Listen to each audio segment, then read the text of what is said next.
Good evening, Internet. Good evening, HyperRPG. Welcome back to He Left It Dead, Volume 2, A Call of Cthulhu RPG. Our table's a little light.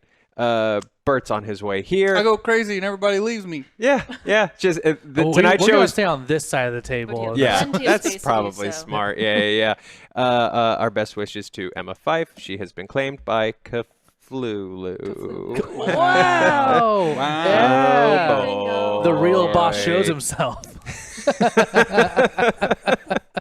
I'm your keeper. My name is Joe Starr. Starting to my right.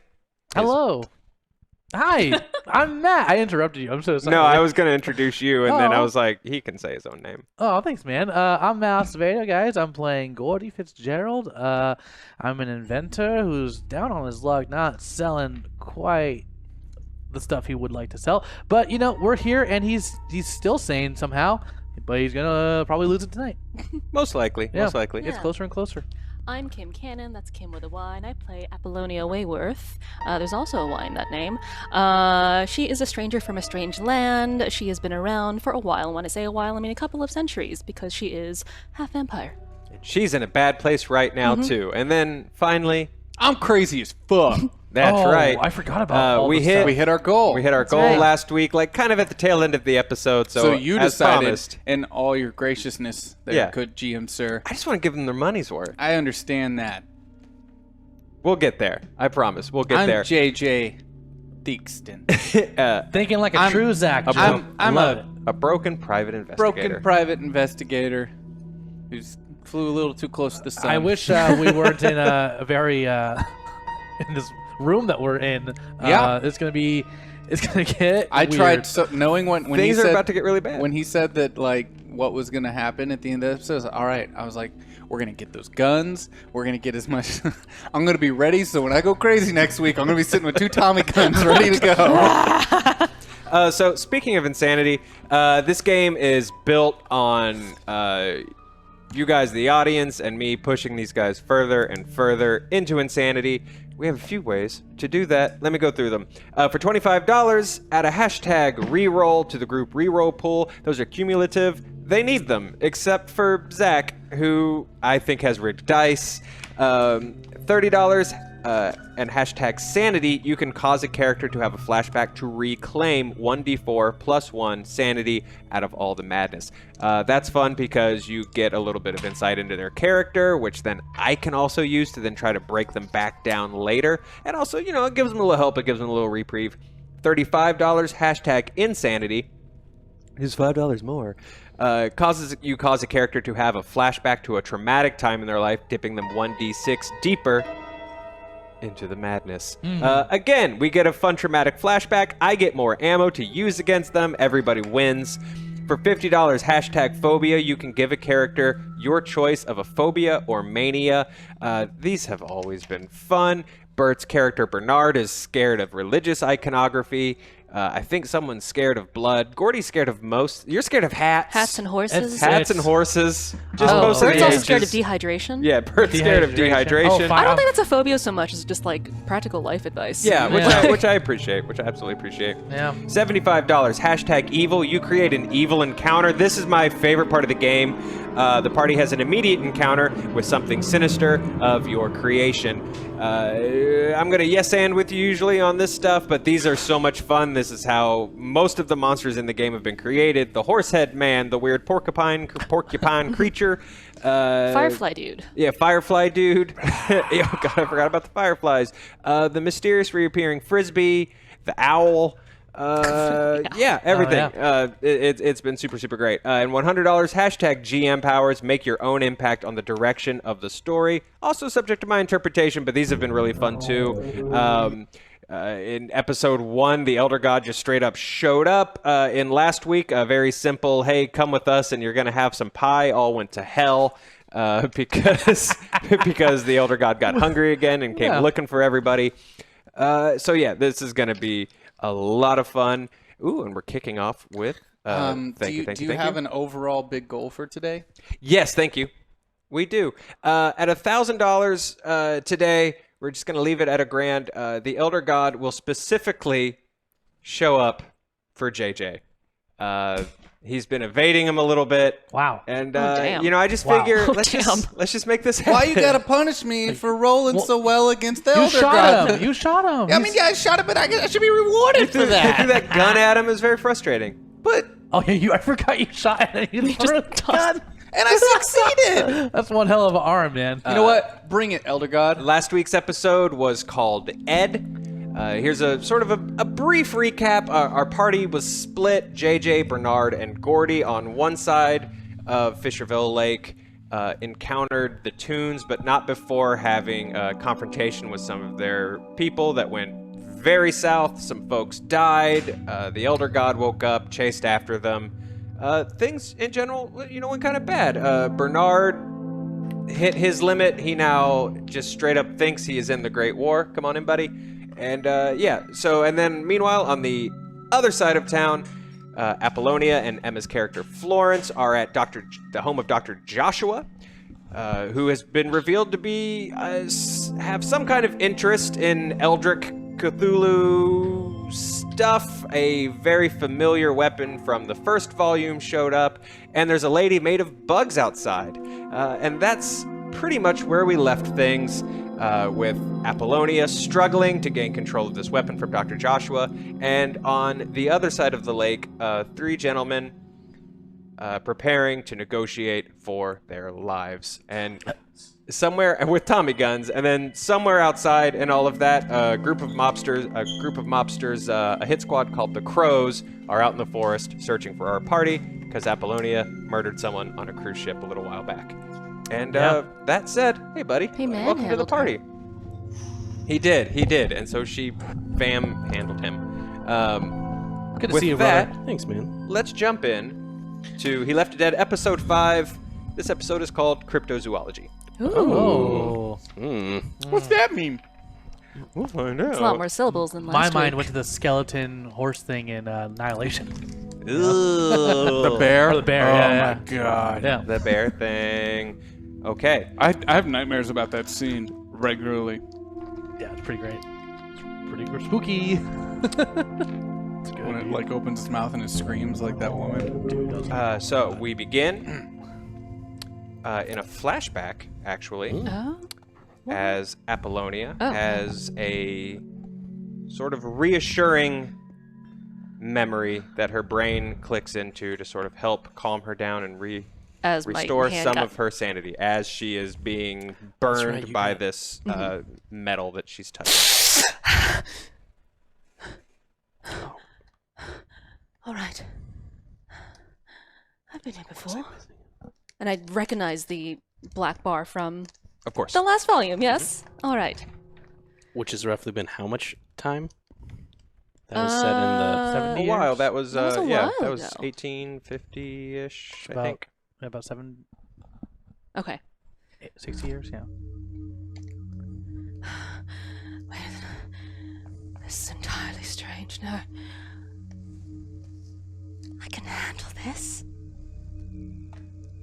I've handled this before. I lost Sarah. I found Sarah.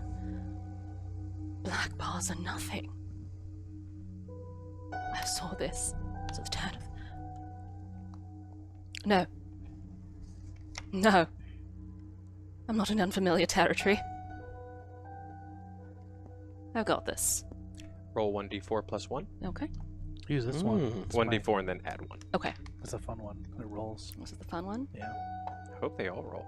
So total 2. Okay, add 3 back to your sanity. I rolled a 1, so I added the 1. Oh, okay. So 2. So as you come back into the moment, this burning sensation is sizzling through your hands. You can almost smell the smoke as this Dr. Joshua, who was once sort of calm and collected, now has this sort of And I've- crazed, almost hungry look in his eyes. I've since let go Okay. of the thing. As you let go, he was sort of pushing forward, and as you let go, he almost stumbles forward past you, but very quickly is turned around to face you again and is almost wielding this thing like a short sword. Okay. He's facing me. Yes. Good. And then I grab him by the back of the head. Okay, so you're sort of diving in and sort of reaching up to grab. Okay. Go ahead and roll your fighting brawl, please. Fighting brawl. Now, I'm trying to put the whammy on him. So do I still roll my fighting brawl? Yeah, let's see if you can get in there All and right, sort cool. of actually grab the guy. So fighting brawl You got this. is, nope, no I don't. Do we have any rerolls? We have one reroll. I'm gonna use it. Okay. Because... Nope. Dang. Okay. So you sort of lunge forward. He kind of sees it coming, though, and it's a dirt floor. And again, this is like almost, very homemade. It's a rough. hobo basement. Yeah, it is a hobo basement. It's a dirt floor. You're sort of on his ground. Your foot at the very last second sort of stumbles, hits this rock, and you stumble forward a little bit. It gives him all the advantage that he needs to kind of come around. And as you stumble forward, he then sort of quid pro quo, although quid pro quo will be a fun pun later when they show up. As you sort of stumble forward, he lashes out to grab your neck, and take another stab with the rod. And I'm going to roll for that right now. Alright. This guy, he's not a pleasant He's not a pleasant fellow. gentleman. What can I say? Okay. So he actually, I'm gonna be fair, and I'm gonna roll these twice. You feel this guy's hand sort of wrap around your neck and just really tightly has a grip on you. And what does he roll? Okay, that did not succeed. He has this grip on you, and you sort of feel it before it touches you, and it kind of gives you just enough time to sort of just get out of the way just a little bit as he kind of tries to stab down with this rod. So now, at this point, he's really sort of overcommitted to this stab. He still has a hold of your neck, but he somehow, for whatever reason or another, just directly misses. His arm sort of overshoots, and now he's a little off balance. He's a little off kilter. Then I try to detangle myself and come face to face with him again. Okay. Go ahead and take one more roll on your fighting brawl Fighting for me. brawl. You got this. Come on. And we need rerolls because homegirl's not a fighter. Yeah, you need these.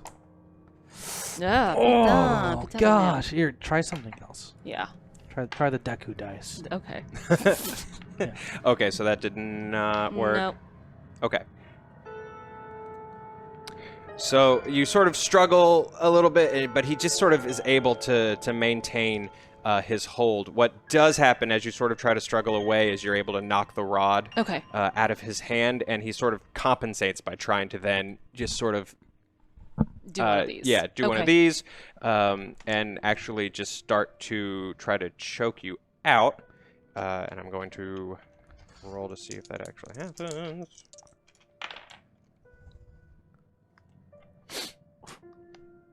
Yeah. Wow.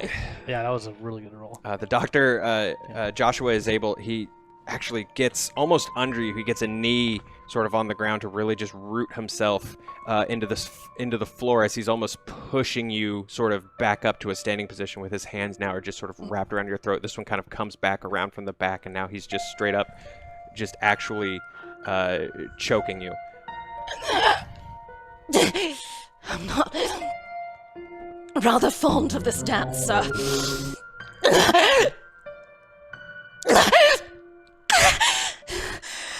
Go ahead. You want to go ahead and try to roll to get out of that? Of course I do. Okay. Let's stay on that same stat, and you have 2 rerolls. Okay. Wait. Wait a minute. What did I roll? So I rolled the wrong dice, didn't I? So it's okay. Okay, hold on. Use that and this. Okay. What did I roll? I don't remember. Okay, so I'm just You can gonna do reroll it. this That's fine. I won't be mad. Oh, dude, that's plus ultra. Done, right there. done, done. Damn, I did it. I got out of it. That's a 7. Oh wow. Okay. Yeah. So there's this moment, and he's got you locked in, and your vision is almost actually starting to get a little blurry. You are going to go ahead and lose just 1 hit point. Okay. Just from that, but you sort of start to power back a little bit, and you're actually, well, you know what? Actually, that was a great roll. So if you want to go ahead and just tell me how this goes down. Okay. To cool. escape, you So I basically just loosened my grip, or his grip. Okay. So I've just wrenched his hands away from my. Okay. But I keep his hands in front of me. So Okay, he so can't, held. So he can't lunge for me again. Okay. Great. Okay. So I do that. Okay. And what's going to happen now? And then I put the whammy on him. Okay. Which whammy? I'm gonna glamour him. All right. Yeah. So then roll your power for me, please. My power, which is is okay. Hyun. And this is a what's 79 or 70? That's a 79. 79 out of I barely pass it. Okay. But I pass it.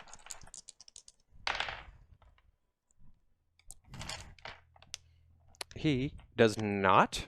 Okay. So the glamour works. Mm-hmm. So I'm holding his hands. Okay. So you take this moment, and you're sort of staring into his eyes, and the longer you sort of maintain this eye contact, this sort of glint in his eyes, and that sort of that ragged breath sort of goes away. He starts to breathe more evenly, That's right. calmer, and he doesn't go limp, but he definitely stops sort of trying to muscle away, and he's now just sort of staring intently Stare at me. back at you. You're going to tell me everything. What you're going to do with me. Your intentions with her, my companion upstairs. And then you're going to lead us away from here. No one will follow us. Not your lackey. Not your freak of nature wife. My intentions are learn everything that I can about you. All you have to do is sit me down for a cup of tea, love. I'm not interested in what you have to say. I'm interested in opening you up, pulling out what makes you tick, studying, learning what I can. I can't miss this opportunity. It's so rare. It's so rare, an elder spawn in my lap, alive. I want your heart. I want your brain.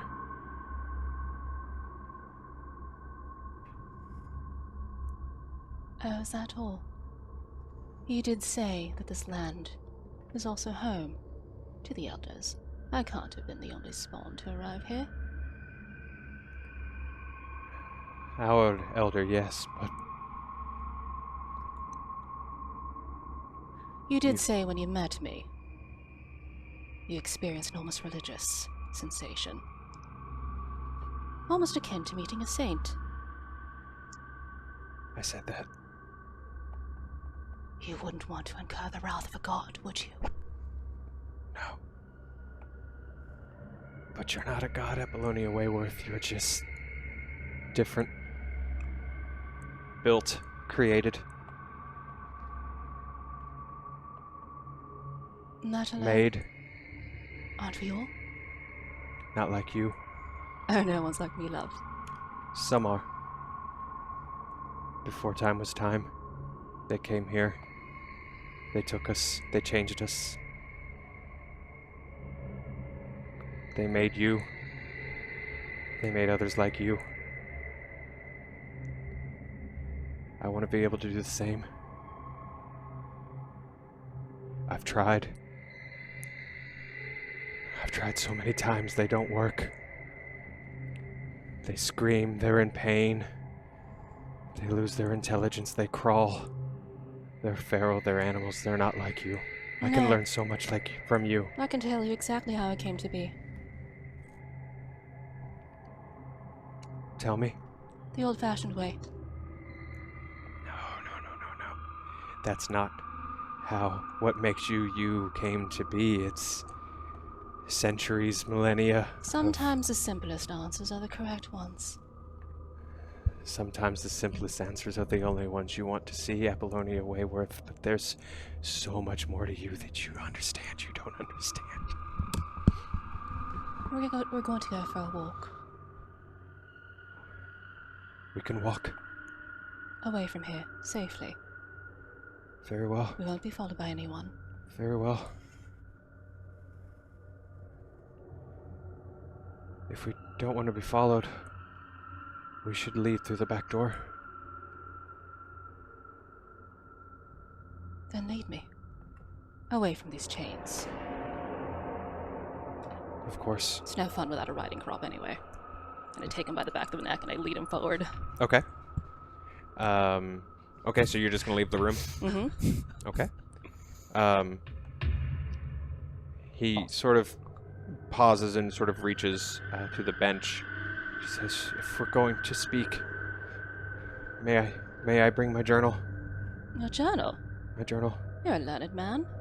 I'm sure all sorts of secrets are in that brain. Journal's not necessary. And he sort of I still have him takes by his the back of breath the like neck. he's kind of frustrated, but again, completely on board, on the same page, and just starts to head up the stairs with you. But can I sneak the journal? Somehow? absolutely Sleight of hand it? I mean this guy's Skullduggery. I'm gonna roll a skullduggery on this. if you want, but honestly, I don't think it's necessary. Okay. He's pretty much, you could Okay, then I'll punch just him in the balls as many times as you Alright, wanted, and then- he'd be like, okay. Then I skulldug the thing. Okay, so as you're sort of walking past the bench, you take Mhm. the journal. As you sort of reach and grab, you sort of take another look. Again, there's what looks to be homemade books and papers sort of all over this workbench. It's definitely, it is not the organized workspace of a medical doctor that the upstairs of the house seems to be. This area is just a little more crazy, and as you sort of take a look, you see there's etchings in the walls. There's very familiar looking shapes and geometry. Do I and, recognize any vampires? do you want to take a moment to just look at the bench? Sure. Okay. As you're sort of parsing through the documents, there's pieces of paper everywhere that are just written in what just looks like unintelligible nonsense to you. But as you're looking, you find this black and white photo of what looks like a man almost in mid-transformation into something else in the very chains that you just walked away from. You also find what looks like a sketch of a very familiar woman to you, Eliza Hawthorne. Ah. Just a very simple black and white charcoal of her, but unmistakable. It's her. I pocket that too. Okay. And I lead him out the back door. Or where he says the back door is. Okay. So you guys sort of head upstairs. As you get upstairs, you get the immediate sense that Florence is nowhere to be found. She's Okay. gone. As is the gentleman who had been escorting the The dude in group back to overalls. the house, Okay. also gone. As you step out the back door, you sort of step out into almost instantly into the woods. The front of the house has a bit of a clearing for, a yard and a path down to the lake. But as you sort of step back down, you're almost in the trees immediately. And as you step down, you hear a rustle from the tree above you. A rustling of leaves. Is there any wildlife I should know about here?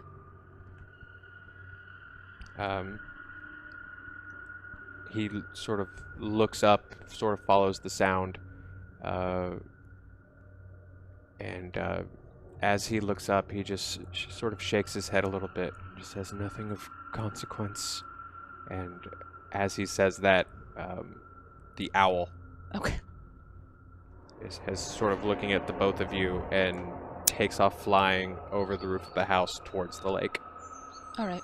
Then I just keep walking further into the forest. Okay, the two of you sort of walk into the forest together, and we are going to cut to a flashback of JJ's, a traumatic memory. Oh man.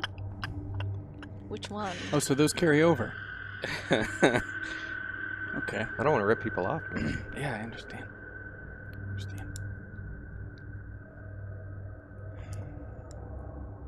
So I was about 16. Just got involved with my first kind of We'll call it a job. Wasn't legal per se, but it was a job. A job's a job. At this point, Mom was dead. Dad wasn't really around. Didn't really have any role models to look up to. This guy, Bernard.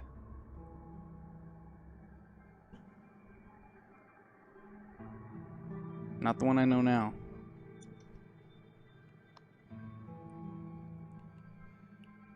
Said he needed me to rough somebody up. Said it'd be a quick, easy job. That they'd wronged him. Supposed to go in, middle of the night, wait till they were sleeping, take a bat to the legs, get out. Easier said than done, right? On the first hit, when she let out a cry and I realized what I had done, this woman, 60, 65, somewhere in there. I'm sure I broke both her legs. She looked at me right in the face. She asked me why. I said a job's a job. Roll 1d6. 1. You lose 1. Oh, And great. Wow. as that memory fades, it almost crossfades into a second traumatic Oh, no. memory. That was my Oh, first job. no. How many jobs have you had? Second one wasn't much better. I tried wising up. You know, once you get involved in that line of work, it's really hard to get out of it. It does something to you. And, you know, I told him I didn't want to do any of that anymore to Bernard. He was proud of me, though. I wasn't used to somebody being proud of me. That had an effect on me, on my subconscious, whatever they call it. Got to me. I didn't want to do the next one, but I did it anyway.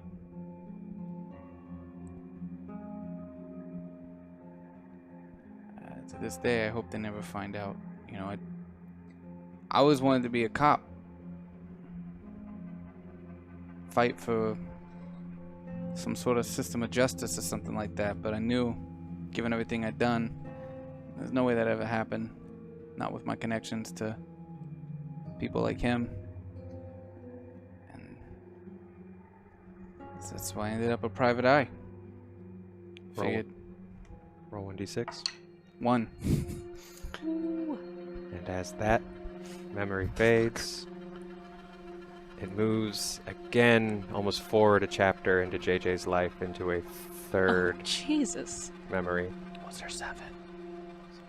Oh my god. What's that? Can we just somehow string this together for like the rest of the show? Just slowly, we're gonna get you insane. You've got 3 more, is what I'm saying. I was 23, my first wife, Melanie.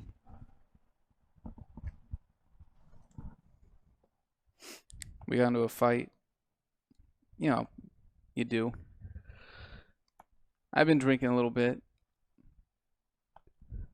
I don't do it anymore. Try not to anyway. Things we've been seeing lately, though, really gets in my head. But we were fighting, and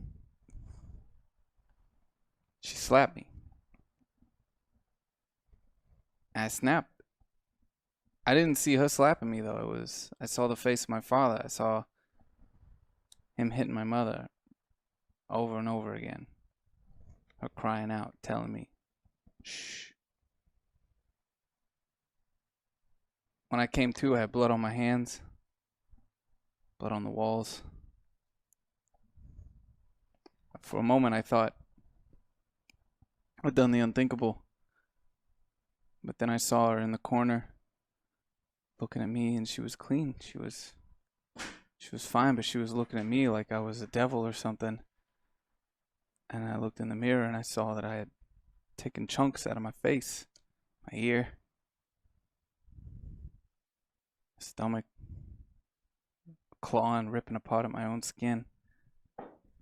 Every time I see my mother's face, I come out of it with something broken. Roll 1d6. 3. Damn. I'm down to 60. Oh, you have a lot still. Can't do it. You got this. We can't do it. And as sort of JJ in this flashback is looking in the mirror at himself, we sort of move into that reflection into a fourth memory.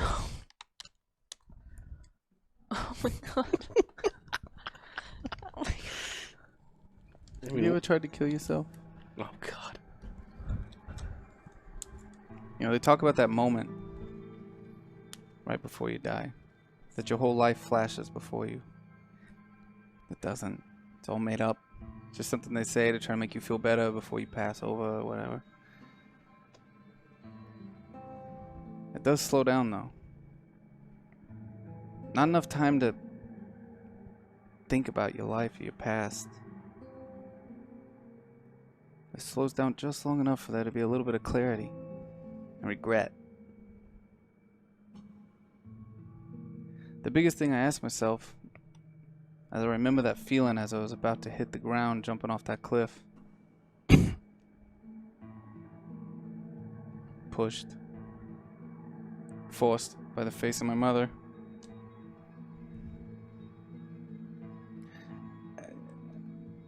I didn't feel regret for doing it, for knowing that in the next second I wasn't going to wake up. It was that I never stood up for her. I never fought back. So now every time I see violence of any sort, it feels like a necessity, like a calling that I gotta step in, get involved, be a part of it. I don't know, maybe that's just still the suicidal thoughts or something, I don't know. Roll 1d6. 1. Wow. The And curse is real. Yeah. As JJ in his memory sort of falls, takes that fateful plummet right at the point of impact, opens his eyes into this fifth and final memory. I'm not exactly sure what I saw when I woke up. I didn't feel my leg at first. But there was someone standing over me. This dark kind of entity or something like that. I don't really believe in God or any of that stuff. If I did, I'd hate myself even more and the world, but just tell myself it's probably not probable because it doesn't make much sense to hate something that much. But there's something standing there, this dark figure looking down at me, hovering over me, watching me bleed out. Doesn't help, doesn't ask what happened, just looking at me, and walked away, left me there. I remember crawling through the dirt, the rock, making my way back up that hillside with my hands, my arms scraped to bits, bones popping out of my leg, bleeding out everywhere. I don't know why I did it either. It would have been easier to just stay down there. Maybe someone would have come by, maybe not, but at least then the curse would have been over. I don't really care if I live or die, I just want the curse to be over. And as that figure... 1. You Wow. gotta be kidding me. So even though you like saw all these things, relived it, you weren't really too traumatized by it. I've He's a seen very some broken shit. person. The And more it as happens, the more. that figure walks away and leaves JJ dead, crawling for his own life to save himself. that memory sort of starts to overlap as you hear a voice saying, Mr. Theakston. Mr. Yeah. Theakston. Yeah. And as you sort of snap back to the present, you're at the table. Okay. Bernard is next to you messing with these Tommy guns. To your left, Gordy is on your right. There are a good dozen sort of men in various spots in the room, and at the table across from you are the Toons, Bates and Ed. There are a couple of plates on the table of various pieces of pie in various states of having been eaten. And Bates's sort of black eyes are just fixed on you. Mr. Theakston, are you still with us? No, for a matter of fact, I wasn't there for a little bit. Well, welcome back. Something about this place, it conjures up some memories, you know? Memories? Bad ones. I can understand that. Can you? Oh, that's right, you're under the protection of this elder or whatever. I You just am. live around this thing, constantly breathing down your neck. I do. Does something to a man, doesn't it? Some. Some seem to take to it as best they can. You know, I lived in Nashville, Tennessee for 1 year. I was 19 years old. I left home against my parents' wishes for the first time. And I came to this place that was wholly strange. Too big for me. Too big for me to really understand. And I felt the same way. Every day I remembered something terrible about my childhood or growing up. Nashville did that to you? A place where I didn't belong did that to me. I see. So you're saying I don't belong here? You feel comfortable here, though. You don't. This elder breathing down your neck, it doesn't do anything to you. It doesn't give you any. Oh, that's right. This is the way it has been since we came here. No, see, you're privileged. This is your town, right? You grew up here. You own how much of the land in this area? Nobody's gonna mess with the Toons family, right? And besides that, you got some elder god looking over you. What do you got to worry about?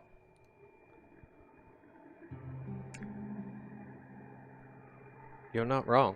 Like a spoiled little rich kid out here living in the country. Rich, perhaps. Spoiled, not really.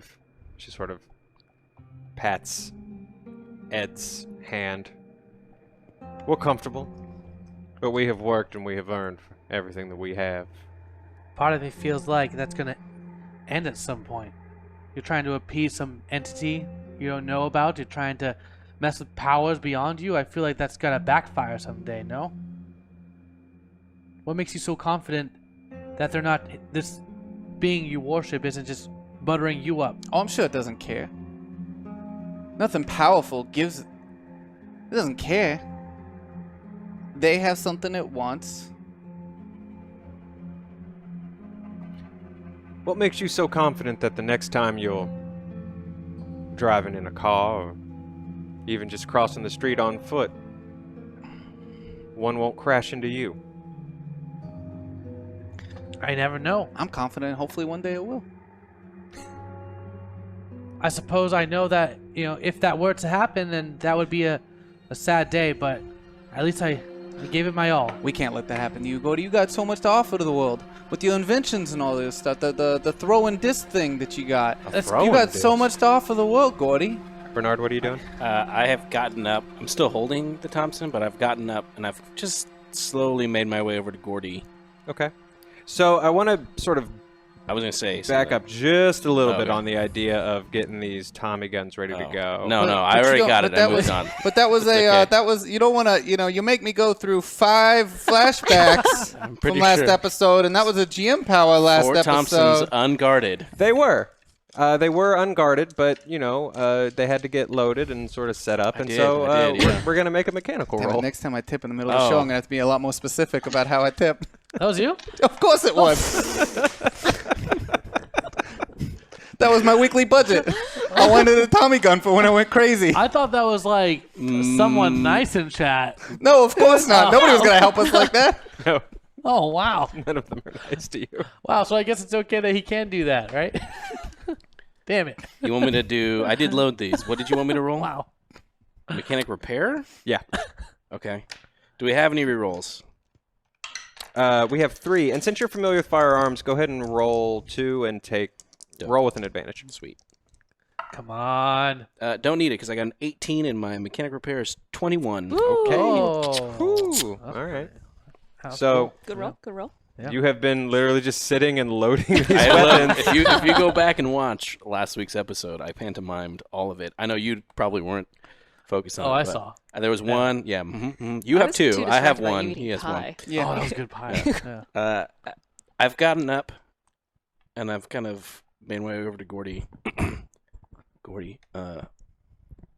Yeah. I am. What happened? I kind of blacked out there for a minute. Yeah, think you've you were sort of dehydrated. come back. Dehydrated. Okay. Yeah, I you guess were, you were. this is very important. You should never. I, You should always stay hydrated. I didn't know you could hallucinate when you're dehydrated, but I'm glad to see you're back. But Why do we have machine guns and who are these people? these are the tunes. The tunes. They gave us pie. Thank you for the pie. Thank you for the pie. Now, Oh well, you're welcome. I love bacon. Now, Toons, I've been doing a lot of thinking, which is usually a bad sign. I try to keep my thoughts to myself usually, but this Elder, I doubt that somehow. you're probably right there. This Elder that you've been serving for this long and everything like that, I'm guessing it has some sort of attachment to the land, some sort of reason to be where it is. Otherwise, it just move freely throughout the world and wreak havoc and take whatever it wants. So I'm guessing something's keeping it here, and you'll perhaps garden that for it, making sure it's in fine keeping and keeping it safe and whatnot, fed. We maintain the land that the Elder has chosen to dwell in. Oh, that's great. That's wonderful. Why it stays is not up to me. Not up to you. Okay. What does it ask from you in return? What exactly are the requirements for your quota? Sacrifice. Yeah, how many? Oh, it's I'm looking for specifics. not as concerned in something that's arbitrary as numbers. Your friends, for instance, They valuable? that arrived here. The 5 Okay. that arrived 2 weeks ago that you've been looking for. I'm sure they're alive. Oh, you're sure of it? 5, 10, 15. The number does not matter so much as the quality. And what is the gauge for this quality then? It's not really for me to know.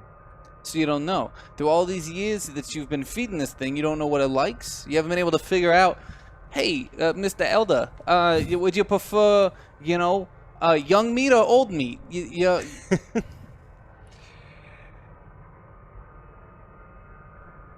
Something that I hope you're able to gain, Mr. Theakston, in your time here is a bit of wisdom Wisdom. You see, actually, that's exactly what I'm looking for. Wisdom and knowledge. and the ability to listen for a moment. I'm just looking for a car. Did you say that out loud? Yes. She kind of gives you a look like... You say meat and feed. The Elder does not consume these people. It's not Consume. a beast. Inhabit. It enlightens them. Enlightens. It's got to spread the word of God. The Elder seeks merely to show people the truth. Truth. What is that truth? Can you not speak of this truth? Are you not entrusted with it? Unfortunately, am not the most theological. That would be more of a question for my son. He's quite gifted. Gifted with the ability to understand what this elder wants. So you're just what, a whipping boy? You're just the altar boy getting on your knees doing whatever the elder wants. I suppose so. Have any of these people who have come here as sacrifices, have they now become a part of the town somehow? Are they now worshippers? Do they go to the house and perform rituals now? Do they convert in a way? Those who are below remain below. The fuck, Goody? They're sitting in a pit somewhere. Which brings me, gentlemen, to the three of you and your female friends being here and what Right, you would like your next step to be. I'm glad you bring that up. Here's my next step. Tommy 1 and Tommy 2 are gonna fill you full of fucking holes, and I'm gonna take over the responsibilities of keeping track of this this elder for you. I think it's about time that the elder has a new servant, somebody that could properly service it better. JJ, what are you saying? Yeah, what? JJ, what? Edward, I believe the time for pie is over. Ed sort of disappointedly puts his plate down and gives a gesture, and as you Know what? You know what? You're right. move, I put the Tommy guns down on the table, and I start standing on the table and walking on it towards Toons, and I pull out the knife. You see this knife here? It's got the blood of all your friends on it. I slit one of the fuckers' throats. I hope you were related, honestly. Smells like it, honestly. Smells like piss and shit. She kind of So gives a point to one of the gentlemen I'm near walking you. across the table, stepping on each of the pies as I walk, as I'm walking towards them. I still have a rifle, yeah? Yeah, I handed you a Tommy gun, yeah. Oh, I'll take the Tommy gun. JJ, I think maybe... who No, shut the fuck up, Bernard. I'm in control of this situation. Everything is fine. So do what you do best, war hero. So as you are scolding Get your finger on the trigger. Bernard next to you, the three of you, your ears sort of pierce. All of a sudden, there's just this sound of thunder clapping What the hell is that? in the room as one of the gentlemen sort of close by puts his rifle down, smoke sort of rising out of the barrel. JJ, your hand sort of reaches up to your collarbone, and your hand sort of comes away with blood. You've lost 4 hit points. That's fine. Huh?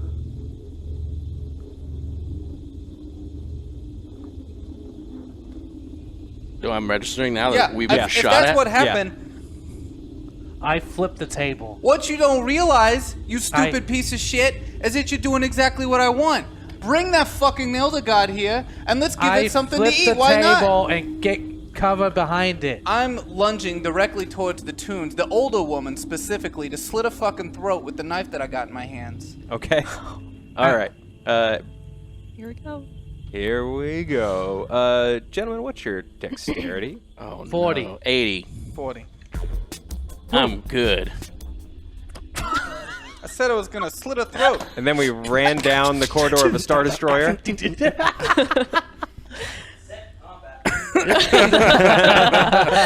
Okay, I'm sorry. Were you 40? 40. 40. 80. Okay.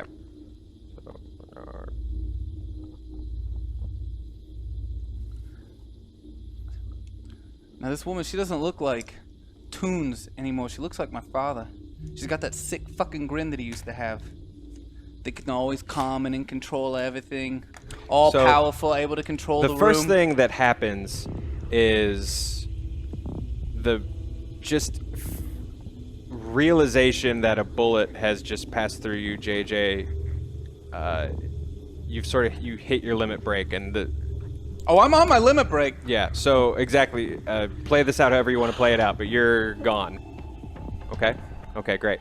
Okay, so Bernard. I figured the visions took me there. I still lost enough, I think. So we'll get to trying to table flip here in just a moment, but Yeah. in the meantime, Bernard, you are up first. in this combat round. Oh my god. I will, hero. I legitimately don't know what to do. Cover my ass. So you're in sort of a large sort care who you of were, combination dining room and living room Yeah, but at this long table. we needed me to be crazy. Huh? Yeah, sorry. You guys are seated with your backs to the front of the house. Yes. That's the end of the table that you're on. The tunes are seated on the other side, facing Yeah. you. Behind them, there's steps going upstairs. Living room area to your left, kitchen to your right. I would like to. Bernard is going to. He's still very confused. He kind of just came out of it holding this gun. Mm-hmm. So I have literally no clue what's going on. So I'm just going to go. I'm going to grab for JJ's the back of his shirt. And then, The fuck? like, up at the roof. And I'm pulling him. If we're face or if our back is towards the back, I'm trying to go out. You're The using back. your first action to calm me down? What the fuck are you doing? Get you out of here. This is not a win scenario. The fuck it's not. I got a knife and she's got an old neck. Okay, so Bernard grabs JJ away and sort of opens fire in the ceiling. The instant reaction there is these 8 guys who have just been sort of standing around, sort of standing guard, instantly scatter and hit cover. Gordy, we gotta go. I would like. Okay, the table. Are we at like the long end of it? or Actually, is it- let me do this real quick. JJ, Gordy, each roll a 1d6. Shit, Sure. Because you no. both have a 4. Or, yeah, JJ and Gordy, you don't have to, Bernard. I got a 5. You Okay. son of a... That's a 1. That's bad in this case, I think. Okay, so Gordy, you are up next. Oh, excellent. Or wait, no, you're not. I'm sorry. Wow. The thugs are. Shit. That was a roller Shit, all of coaster. them. Yeah. I just went through so many. I also feelings. have you in front of me, though. I want to clarify that he's technically in front of me because I'm pulling him. Okay. Oh yeah, you Not want to have a saying- meat shield? Did not you just, saying Did that- you just specify that you have a meat shield? Is that what you want to make sure the clarifying GM our knew? positioning that, that, in the yeah, room. that you were using me as a fucking meat shield. Thanks, Bernard. Sure. So here's what happens. These guys sort of scatter and hit cover. Most of them don't really have, sort of a shot on what's going on. You guys are pretty much like right next to Bates and Ed. Obviously, no one wants to try to take a shot off there. There is the one guy who shot JJ. This is the guy who's going to get a turn beyond ducking for cover because I want to give you guys a little bit of a chance here. That guy very sort of quickly reloads, sort of as you guys dive over onto the other side of the table. Gordy, you haven't quite gotten out of the way yet, so he is basically lifting his rifle and taking a shot Oh no! at Gordy. Oh god. You guys need all the rerolls you can get. This is gonna get really bad. We're just gonna get pie, Zach. Yep, you were just gonna get pie. Yeah, that's what you think. They were Um, gonna give us up to the Elder God. That's gonna what happen. happened. Probably. So there is Should let a it happen and been like, Elder God, there's a second shot. no. Gordy, is your standing. That's what Gordy does. Oh, that's what Matt did. Yes, that was sounding real on these headphones. Oh And my you realize God. that you're just doubling over in pain as this bullet rips through your gut. You're gonna lose 6 hit points. Oh my god. God. Other people with headphones would probably do the same thing. Shit, 6 points? That's not good. I'm not. But it is now your turn. I don't think so. How does unconscious work? How many hit points do you have? I had 5 left, and you hit me for 6, right? Mm-hmm. So I'm at -1. Okay. What does this mean? Gordy I might have doubles to leave over. him. He falls forward. His head sort of hits the table, and he falls to the no. ground.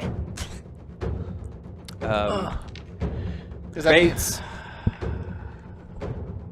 sort of very quickly stands up. Fuck.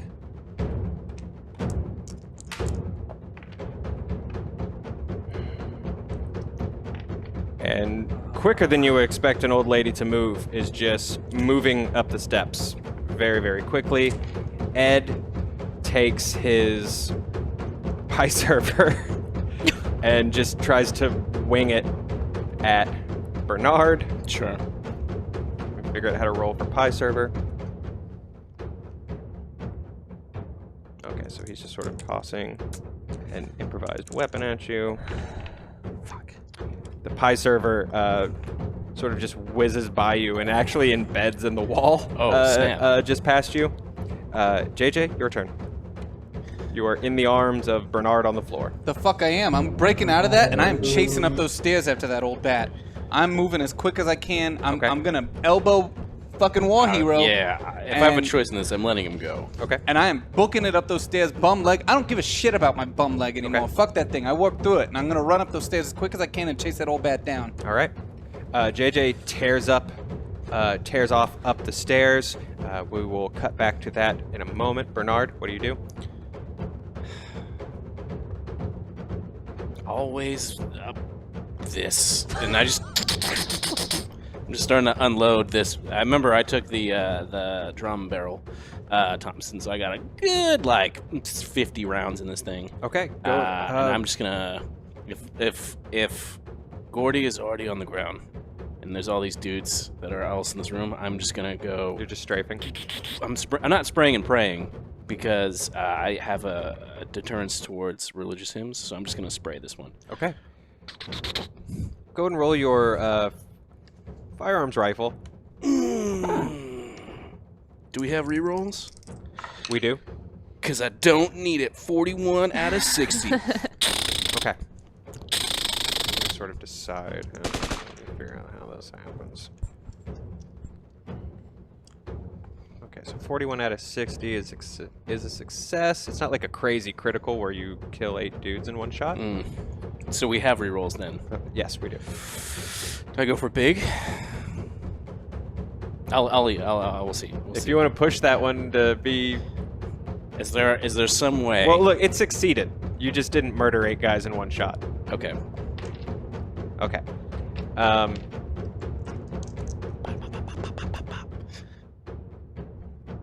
Okay. So you open fire, and 3 of the sort of these rednecks rifles that have just sort of stepped up to open fire. They've sort of rallied after they see Gordy go down. These 3 guys sort of step out, show their face, and you just cut through these 3 guys, and they just full of bullets hit the ground. Cool. Just hit the ground, just stone cold dead. Their rifles clattering across the ground. And as that happens, as you are firing, Apollonia Wayworth is in the woods with Dr. Joshua. That's his name. I was wondering who it was. Dr. Joshua. And in the distance, you can hear gunfire. Very sort of, it's faint, it's from across the lake, but you hear like a good amount of gunfire. Got it. I know not to go towards it because that's a lot of gunfire, and I'm not running into that. And I'm still leading Dr. Joshua through the woods, yes? What's that? Where did you want him to take you again? I just said, as of right now, away. Okay. Just safely away. Okay. But I already know where I want it. Like, I want him to take me. I want him to take me to that cave. Okay. Where the others are held. So you hear the gunfire in the background. You ask what that is. He sort of pauses for a moment and More country turns hospitality. and faces the lake. My mother and father's house. And there's sort of a flicker of genuine concern that sort of almost fights against the glamour a little bit. But then he sort of catches your eyes again and just says, I'll take you to where it's safe. No matter. I'll take you somewhere safe. The safest place I know. And sort of continues you further into the woods. Let's have a talk. Okay. You say there's so much about myself and my nature that I don't understand. Why should I believe you? Because I have no reason to lie to you. So, what do you know about me if you were to tell me rather interesting and arcane facts about myself? Tell me something that I already know about, that I alone know about myself and my nature. Make me believe you. I know. And we're still walking. Mm-hmm. I know that using the powers the elders gave you tires you out. I know that you're incredibly hard to kill. I know that I'm telling you these things even though I don't want to tell you these things. But I wish you understood that it's not about what you already know. It's about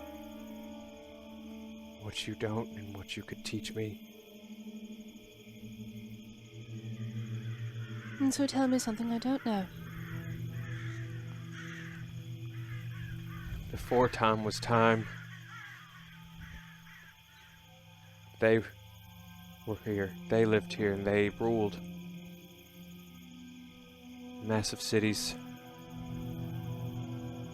Under the water, in the desert. And they took us. They changed us. They altered what's inside us, what makes us us. In the manner that you were willing to do to me. I'm sorry, say again. In the manner that you were willing to do to me. What I do is I'm a crude hobbyist. What they did Oh, I was knew. miraculous. They created your ancestors. They made you you. And now here you are, a direct descendant that I can learn from. If only I'd met you sooner. If only I had opened you up sooner. I could have saved my wife the right way. I could have fixed her. There's so much I could have done. With all of them. All of who? My patients. Now, I'm not a medical person myself, but it really doesn't take a genius to realize that drawing and quartering your patients does anything but save them. I want to save them from their base nature. Oh, you're a religious type, I forgot. My patients, they're on the way out. Lady Wayworth. I practice in the city at the tuberculosis hospital. Surrounded by dead every day. I take those closest to its door and I bring them home. Some of them get a new lease on life, some of them don't.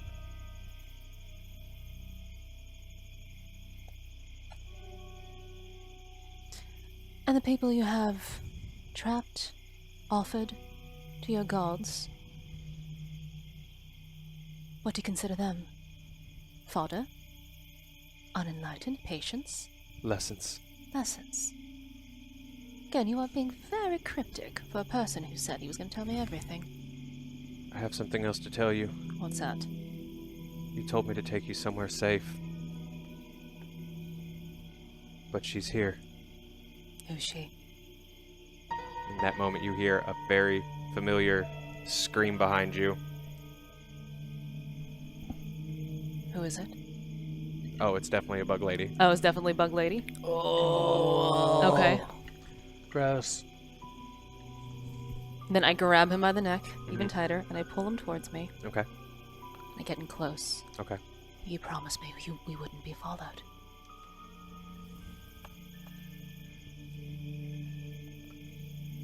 It's not.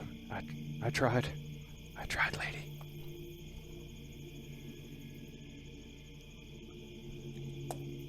Apollonia, look out! He actually sort of like shouts that. He shouts that? Mm-hmm. Alright. Then I grab him Okay. from behind, and I just roll and duck for cover.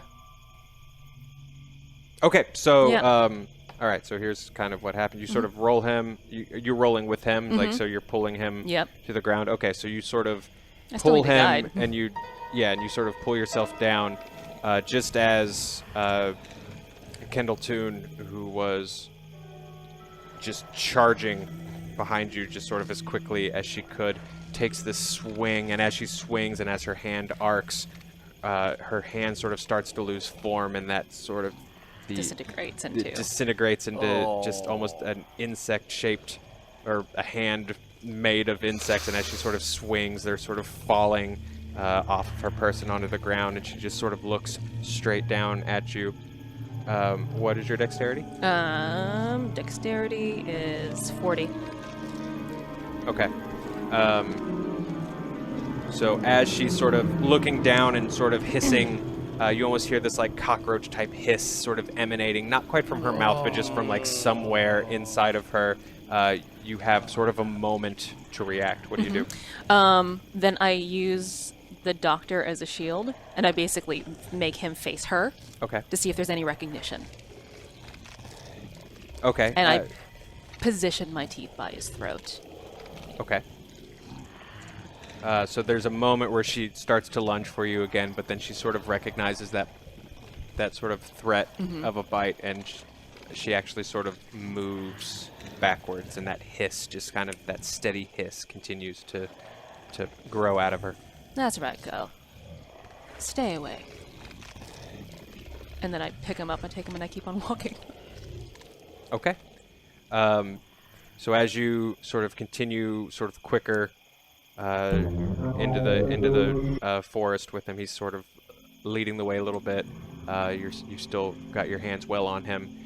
You don't hear anything at first, but then you do hear sort of movement in the underbrush after you. She's following, but she is keeping her distance. I said stay. You sort of still hear that movement. Oh, bugger. All right. I'm going to keep on walking toward. Okay. Yep. And as you continue to move into the forest with this creature tailing you, JJ, you are hauling ass up the steps. Yeah, I'm going directly for her. I'm chasing right after. I know I saw her go up there, and I'm going to catch up to her. Okay, roll your spot hidden. All right. Roll with the penalty since you're crazy. What's the penalty? Just roll twice and you take the worst one. Success. Ooh. Okay. 36 so is the worst one. As you are sort of charging up the steps, you see, at sort of the top of the steps, you see a foot kind of come down just a little too early as Bates Toon sort of misjudges this timing, and she slashes at you with one of the same ceremonial knife, the same type of knife that you had just shown her. So this swing kind of comes by, but as you spot it, you're sort of able to just kind of step back and sidestep. Well, I'm gonna it's as she swings. Okay. Because she's above me and she misses. I'm gonna let that come over me as I then use the weight of my back leg to lunge up with my hand directly on her neck, as it pokes the knife right through. But I want to sit her down nice and slow and get a good talk with her first before I cut that head off. Okay. Roll that fighting brawl.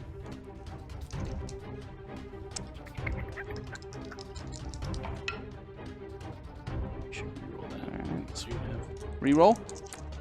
We have 8. I will use one. Okay. That's success. Hell yeah, that's like a super 16? success out of 75. cool. Okay, so and her what was the roll?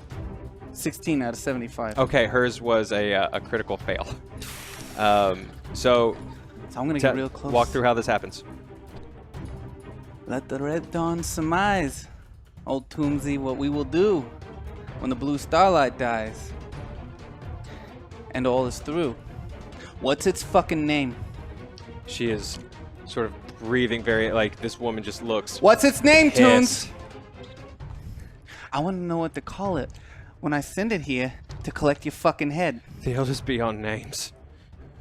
What's its fucking name? He's beyond names. He's beyond petty nonsense. What such do you as this. fucking you came into call my it home. when you pray to it? You came into my home. When you pray to it and you wish upon a little fucking star, what do you You call came it? into my home and you killed my people. And I'm about to fucking murder you. And I can make this quick or I can make it fucking slow. What's its fucking name? You don't have the balls on you, you I little slit her mama's throat. boy.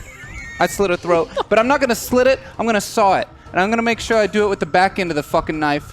and then I'm gonna eventually turn around when I get to the bone and clear it clean off. Okay. I'm gonna take that head right back fucking down, and I'm gonna slam it at the bottom of the steps and make sure the rest of the people in that goddamn house know what I just did. Okay, so we're going to carry the success over to just, you already had the knife to her throat. Yeah. So as this woman is gurgling out, you don't have the balls for this, you godforsaken mama's boy. You are literally sawing into her throat as she is saying that. And as the life sort of starts to fade out of her eyes, just this hate staring at you.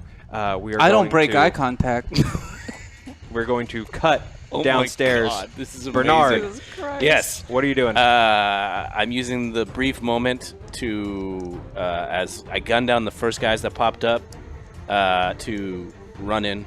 I'm grabbing Gordy's collar. Okay. And I'm trying to drag him out the back. And I'm still kind of just... Are the assorted tune henchmen guards hiding behind... like a table, or where they just there's there's a guy behind a chair. This isn't this isn't an XCOM level. You know what I'm saying? So there's a guy just sort of doing his best to crouch behind a coffee table. So I'm doing like slow couple bursts. Okay. Over, so it's like clack clack clack clack clack clack. Are you aiming? Are you firing wild? No. From where I saw people would have ducked for cover, I'm shooting either in the cover that they're in, or like around it. So as you are backing out, I want you to roll that firearms. I want you to roll with a penalty because you're also dragging Gordy. Sure. And I'm yelling out, JJ, if you're done up there, there's still some more down here. Okay, that. Give me a minute. I'm finishing sewing off the spine. So can I use a reroll on this to then change what it is? Absolutely. Okay. We have 8 rerolls. Cool. I want to redo that.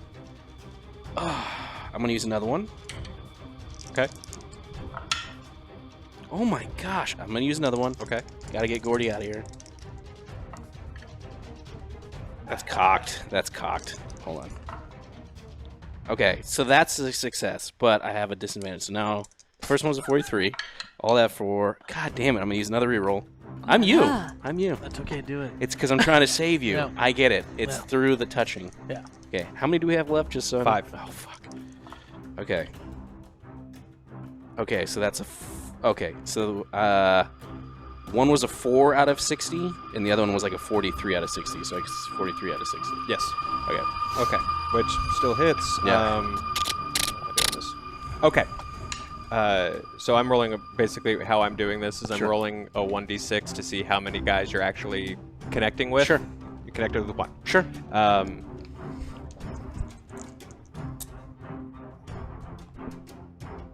Okay, so the guy that's just doing his best to make a coffee table into a barrier, you clip his shoulder and neck, and he just drops his rifle as his hands sort of go for his neck, and he drops to the floor. As you are dragging Gordy through the kitchen, there's a side to the side door that you would sort of seen that leads to like another porch and outside. Yep. You hit the door. It's just a screen door, so you're able to just back sort of right through it. How many are left inside? 'Cause I would like to start making my way down the staircase with a head in my hands. Okay. 1 moment, please, sir. We're going to do our best to sort of keep this order, even though you ran upstairs. So That's reasonable. what happens next is we hear JJ yelling from upstairs, and the thugs sort of have all of their attention focused on you. So one guy Sure. goes down, he's sort of out, he's holding his head.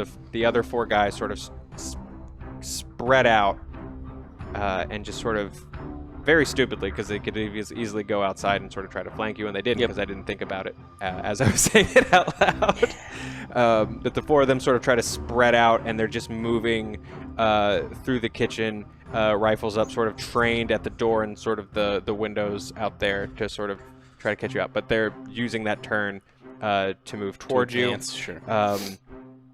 Actually, here's what we're going to do.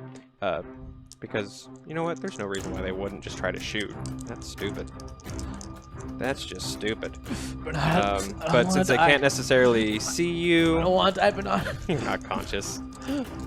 Oh, am I unconscious? Conscious? I'm saying that. I don't want to die. You're saying that to the angels. Okay, so there's gunfire all around you. These guys just open up with Yeah. these hunting rifles. Yeah. Nothing's hitting you. Like there's bullets coming through the doors, the window, or through the walls. I'm sorry, the window breaks. Sure. But you are sort of down and sort of getting off the porch with Gordy. Nothing has connected. Ed hears you screaming from upstairs, and heads up the stairs. Oh, the Pun other intended. tunes. Yeah, what does Ed Toon see? Pun Sorry, in- what did you say? You said heads upstairs. Pun intended. What Ed sees is me standing in the doorway with her head out in front of me, Jesus Christ. and I act like I'm talking through her. In fact, I take my bottom hand and I start moving her mouth. Strange is the night where black stars rise, and strange moons circle through the skies. Hey there, Eddie. It looks like I've lost my head. There's this So fucked up. moment I love it. where Ed Toon just stares, and Hey, Eddie. you don't know this guy well, but his compass, his rock, his foundation is gone. Bates Toon, the moment you guys saw her, understood who sort of wore the pants Sure, in the sure. Toon crime family. Yeah. Yeah, I went after the heir to the throne. And Ed Toon just lets out this just shout, this sort of almost pathetic scream of a war cry of grief and anger and frustration and confusion. I'm crazy. I lunge on him and I start beating his fucking head in with her head. I take her skull and I start smashing his skull with it. Okay. So he runs up as you're sort of running towards him. He also draws the same knife that all of them carry, That's okay. and he. Yeah, you got a skull. I've got a shield. Wow. Oh, that- Let's see if he likes stabbing his wife in her face. Holy shit. She gets dark. Okay, so this guy just sort of lunges up the steps and sinks. He's lower than you, so this knife just sinks into your thigh, Oh. Okay. and I don't get a chance to dodge there. oh yeah, true. Yeah, go and roll your dodge. I apologize. That's fair. Can I re-roll? Yeah, we have 5. Oh, perfect. Oh my god. Oh my god. You gotta be yeah. Out. You got a 1. I got a 1. Okay, tell me how this plays out. As that knife lunges towards my That's leg, insane. I see that the knife's going there, and because I already kind of had both hands on her skull, I use her eye socket to kind of trap up the knife. Oh my God. So the knife goes in through her eye. I didn't touch her face. Her face is pretty Yeah, pristine yeah, up yeah. until that point. And now that the knife's kind of in there, I turn the head to like take the knife out of his hands, and I take my elbow and right into his face, right into his nose. So it's like I'm turning and twisting to get the knife out, and then right in there with because we'll both run at each other. Okay, go ahead and roll your fighting brawl for that elbow. You can roll for us. Well, you don't need. Yeah, that's fine. It's like half of my. I'm not going to give you advantages anymore. You never need them. Oh wow. What has happened? 43 out of Okay, he does not 75. dodge that at all. So tell me what happens. I take it. I want to make sure that the corner of that elbow rams right up his nose. Okay. And then I'm gonna take the head, and I'm just gonna stop bashing him with it. But as I'm bashing him with it, I want to know what's its fucking name.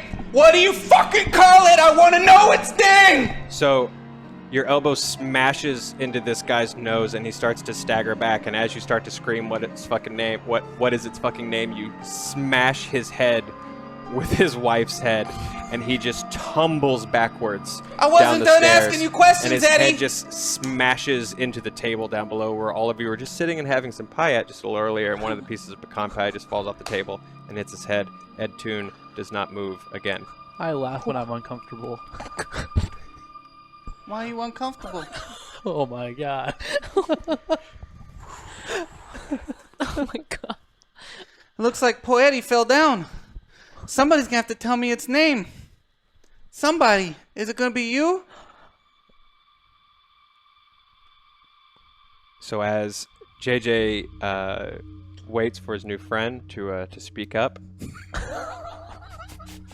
Apollonia, you Emma's gonna come back and be like, "What the What fuck the happened?" hell? Apollonia, you eventually reach a clearing in the forest where you can tell that trees have been, cut away, and you find yourself just in this pretty vast field. What does the name Alice mean to you? He kind of gives you a weird look. Alice? Who?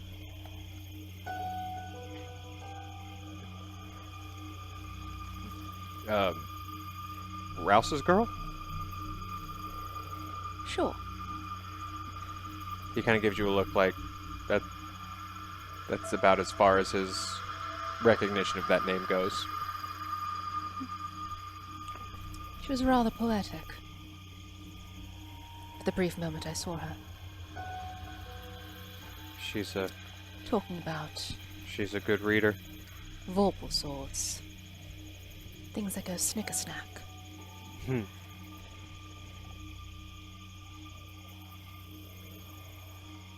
What bedtime stories are you telling her? The interesting thing about fiction is that it hides truth. It hides guides and rules and manuals. Mr. Carroll was enlightened. He knew the truth. Mr. Caro is... Mr. Carroll, Mr. Carroll. Lewis Carroll, through the looking glass. Oh, you've heard of him too. Heard of him. I've read everything he's ever written. As would anyone else who seeks true enlightenment. As you guys continue to sort of walk through this huge field, you're sort of stepping through these tall plants. It's not corn, but it's these sort of tall plants that are, in some cases, are coming up to your shoulder, even sometimes up to your head. Another name. Miss Eliza Hawthorne. What do you know of her? He sort of takes a moment because he's trying to think. Hawthorne. Don't I know feign that name. ignorance. Drew a rather fetching sketch of her back in your study. The vampire, like you. Yes. How do you know of her? What do you know of her? And what do you know of me? I know of her through records obtained, favors called.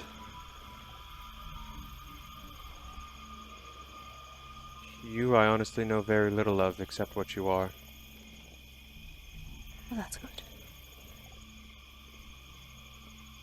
And you sort of continue to move through this field. How dedicated are you to these gods? How dedicated are you to taking your next breath, Apollonia Wayworth? Point taken. Do you consider yourself enlightened? Oh, yes. The things that I've seen. There's this twist in his face of almost ecstasy. The 5 that you left in that cave. Are they enlightened? If they're fortunate enough, if their minds can take it, if they can survive the breaking, then something greater awaits them. Are we close? Almost. At the other end of this hemp field, the entrance. Is she still following us? He sort of takes a moment.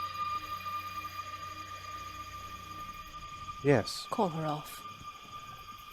You did make a promise to me after all. He sort of takes a pause, calls out, Kendall? Kendall, dear. I'm okay. I'm okay. She doesn't understand yet, but we're with a friend.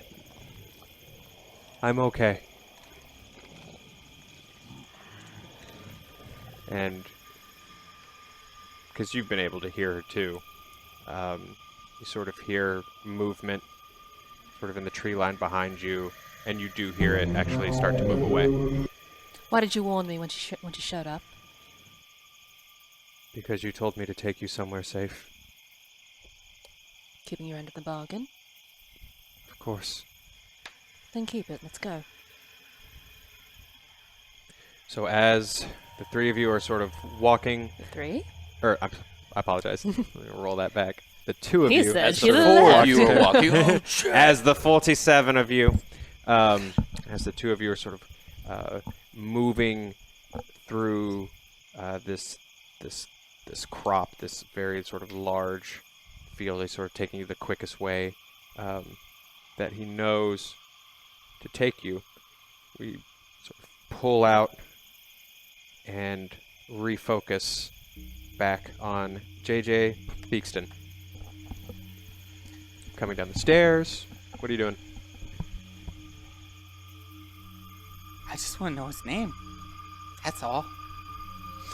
Oh, his stairs are so slippery. Hey, war hero!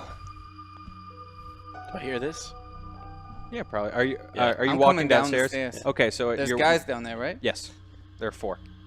I'm outside. There's 4 of them still in there. Hey, you guys!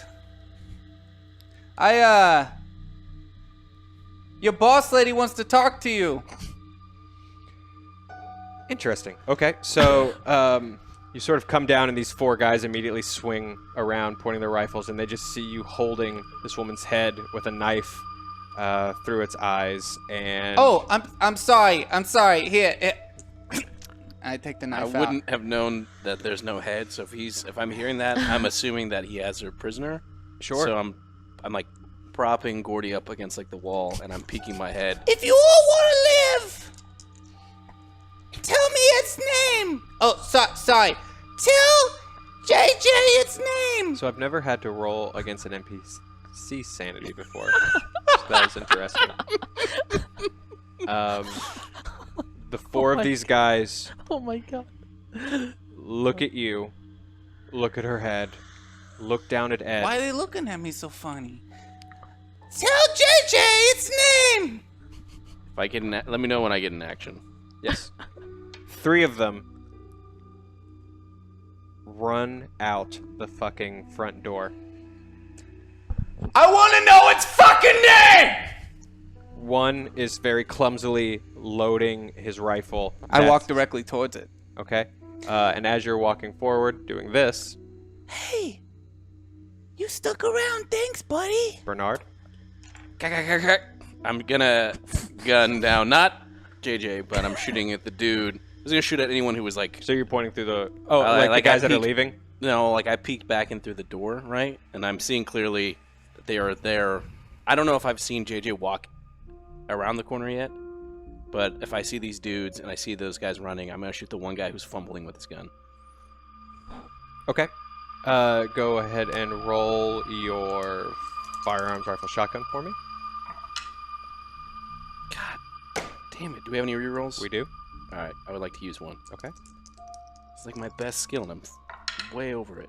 You gotta be fucking... It is my day. It's been a Murphy's Law day for me, everyone. I'm gonna use one more reroll. Okay. And I'm gonna appreciate... I Me thank too. you. I thank- statistically thank you rolled guys an for the unrealistic number of ones. I thank everyone because You really did. it's been... This is one doozy of a day, and I need... Do we have one more? Yes. I might just miss this and just be okay with it.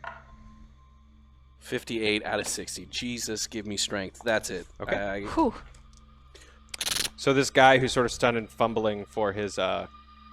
trying to load his gun while he's just staring at JJ coming towards him. You just sort of Oh. give like a quick I'm sort head of like... to toe covered in piff. blood too. And, oh, well, yeah. His head just sort of explodes in red mist. and No, no, no, no, no, no, no, hits the ground. no!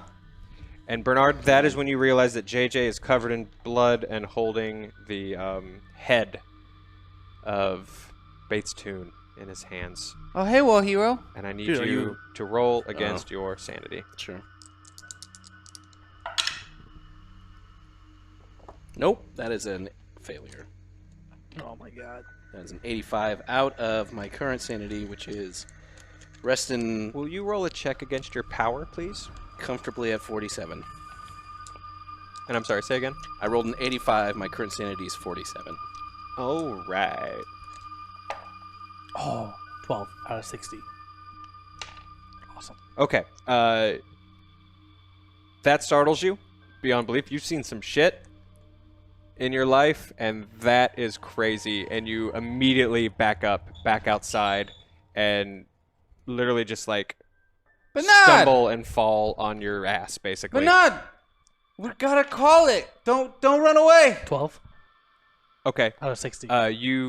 We'll get there in just a second. And I Bernard, lost how many Bernard, points? Oh, I'm sorry, 3. what are you doing?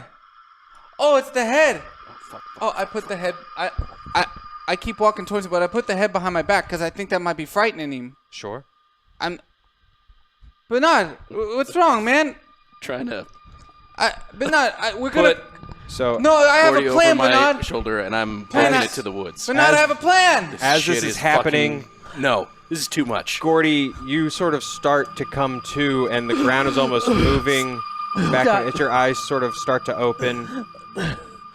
You realize you're being carried into the forest by someone. What's that? Shh, quiet, Gordy. Gordy. Why does it hurt? Why is it? You've been shot. Yeah, it hurts. Just be quiet for a second. The things are. I need a minute to think. But not. So you've sort of come to a stop. Yeah, I'm like putting him against like a tree. Okay, so you sort of sit Gordy against this tree. He's bleeding badly. He's not in a good place. I don't want to die. But not. I don't want to die. I'm not ready. Get off that. I'm not ready. She's an old woman. You just chopped up. I'm not ready, but not. Gordy, shut. Give me a minute. Shut up. I could try to. Well, I'm still dealing with the fact that. Yeah, this is true. That's fair. Okay, yeah. All right. So if I have any clothes, I'm gonna try and use it. Oh God. Just shh. Not a fucking word. Pull up my water. I'm gonna pour some on his wound. Okay. And I'm gonna try and at least bandage him up as right. best as possible. Let's check against your first aid. But not. It hurts. It hurts. It hurts so bad, but not. Do you have a reroll? Yes, we have Thank 4. you. Thank you. We have 3. All right. Do we have different dice? I'm gonna do this. No, one. we're using the same die. We have 2. And we could use some more. Yes. Thank you. We have 1. Oh la la. Yeah, we could What is really. happening? I don't We know. could It's really Murphy's use some Law more, day for me. guys. Okay, I'm gonna stand up for this one. I don't want you to die, Gordy. Oh my God! 44 out of 50. I literally have a 50 in this. God damn it! Okay, Thank you. so you sort of take a moment, and you're able I'm to like stumbling for the first. I'm like, you're able to stop the bleeding. It And hurts so. Gordy, you are not out of the woods. In a long shot, you probably can't stand and move I under just your moved own you into the power, woods. but you're better? Question mark. You're somewhat stable, and Bernard, as you are sort of wrapping up, literally wrapping up, Gordy. mhm. You start to realize that the mist that had rolled in when the Elder God had struck has started to sort of take on a change of color as almost this dull yellow mist starts to pour in around you. It is a color of smoke that you are very familiar with. Oh fuck you! Oh no! Oh no! Oh no! And as you realize it's starting to envelop you, you sort of look out further into the woods and you just see this silhouette walking towards you. It almost seems like this gas is moving with it. And as it starts to quietly recite the Lord's Prayer in a German accent, I want you to roll against your sanity again. You gotta be kidding me. 48 out of 43. 44. That is a fail. Okay. As this thing is coming closer to you, you feel your skin start to itch and your eyes almost starting to close up. You start to feel that pain in your lungs, and whether it's actually happening or whether it's psychological. I can't breathe. I don't see anything. Yes. Bernard, as you sort of feel the panic taking over and lose another 3 sanity, you collapse on the ground next to Gordy, holding your own throat and choking and gasping for air. JJ. Yeah, I'm going to... Now that the house is empty, I know exactly what I have to do. I'm going to head over the body of dear old Ed there that fell down the stairs, lying dead in the bottom. Mm-hmm. I'm going to cut off his head too. Okay. I'm going to put these 2 heads together. A nice little woven sack that was in the kitchen. It's a flour sack. Yeah, tie it up, throw it over my shoulder. Fuck, I'm bleeding. Deal with that later. So what do you say, Toons? Let's go find us an elder god. I got words to say. Business to take care of. Shut up, Ma! Alright, so where do we go? You won't tell me his fucking name. So I guess we'll just have to find it. You stupid little fucker. What was that? You sort of look up and you just see your father standing at the front door. Oh. You. Dad! Of all the fucking people to walk in here today, am I excited to see you? You are exactly the person I was looking for. I have been looking for you for so long, Dad. Looking for me for so long, and yet you can't... Well, no, he should sound a little more... Yeah, looking for me for so long, you can't even decide what door to walk out of. I'm walking to you now, because I figure if I'm seeing you, this must be the work of the devil. Oh, you gonna walk out the front door like a fucking man? I'm gonna walk right into you. No, see, here's the deal, Dad. Oh, by the way, say hello to my new friends. They're really talkative today. They just won't shut the fuck up. I am so excited to see you, Pops. I've been looking forward to this day for a very long time. So, walk with me? I'm in the middle of something really important, and I don't want to get sidetracked by your bullshit. He wants to find the elder. Bates, sort of from inside the sack, speaks up. Oh, no. Yeah, no shit. That's what I'm doing with you. I figure I make an offer. I take over this whole operation. Somebody's got to run it. You got something the elder needs, I can provide. Well, I'm smart like that. I guess we might as well go see him. I reckon we should. Yeah, fucking reckon we should. Out the front door. Dad! What's its fucking name? He just sort of laughs a little bit and walks towards you. Sort of like he's appraising you. It's like he hasn't seen you in a long time, and he's sort of... Stop right there. You don't walk to me, I walk to you. What's its name, though? I know you know it. He takes your wrist and just puts it down. And he leans in, tilting his head to the side so that his mouth is close to your ear. And he whispers your mother's name.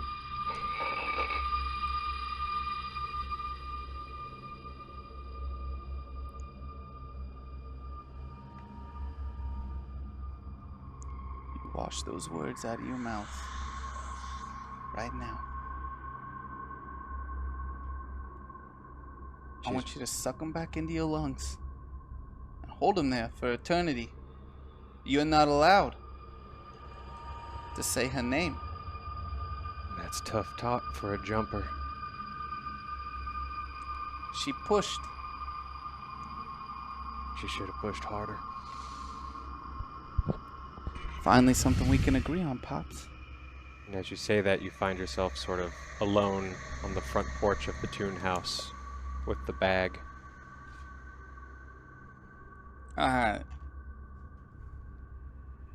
You two need to stop talking. I'm done talking to you. We got an elder to find.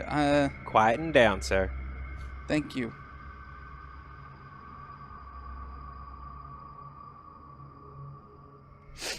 I'm gonna head towards the tree with all the carved names on it that we saw the first night that we were there. Okay, so you are heading sort of back down the trail from where you guys originally came from. Yeah. I'm heading towards that tree with all the names where I last saw it. Okay. And shot the elder. So you have a bit of a hike ahead of you, That's fine. but JJ I got sort company. of heads that direction with his company. Boo.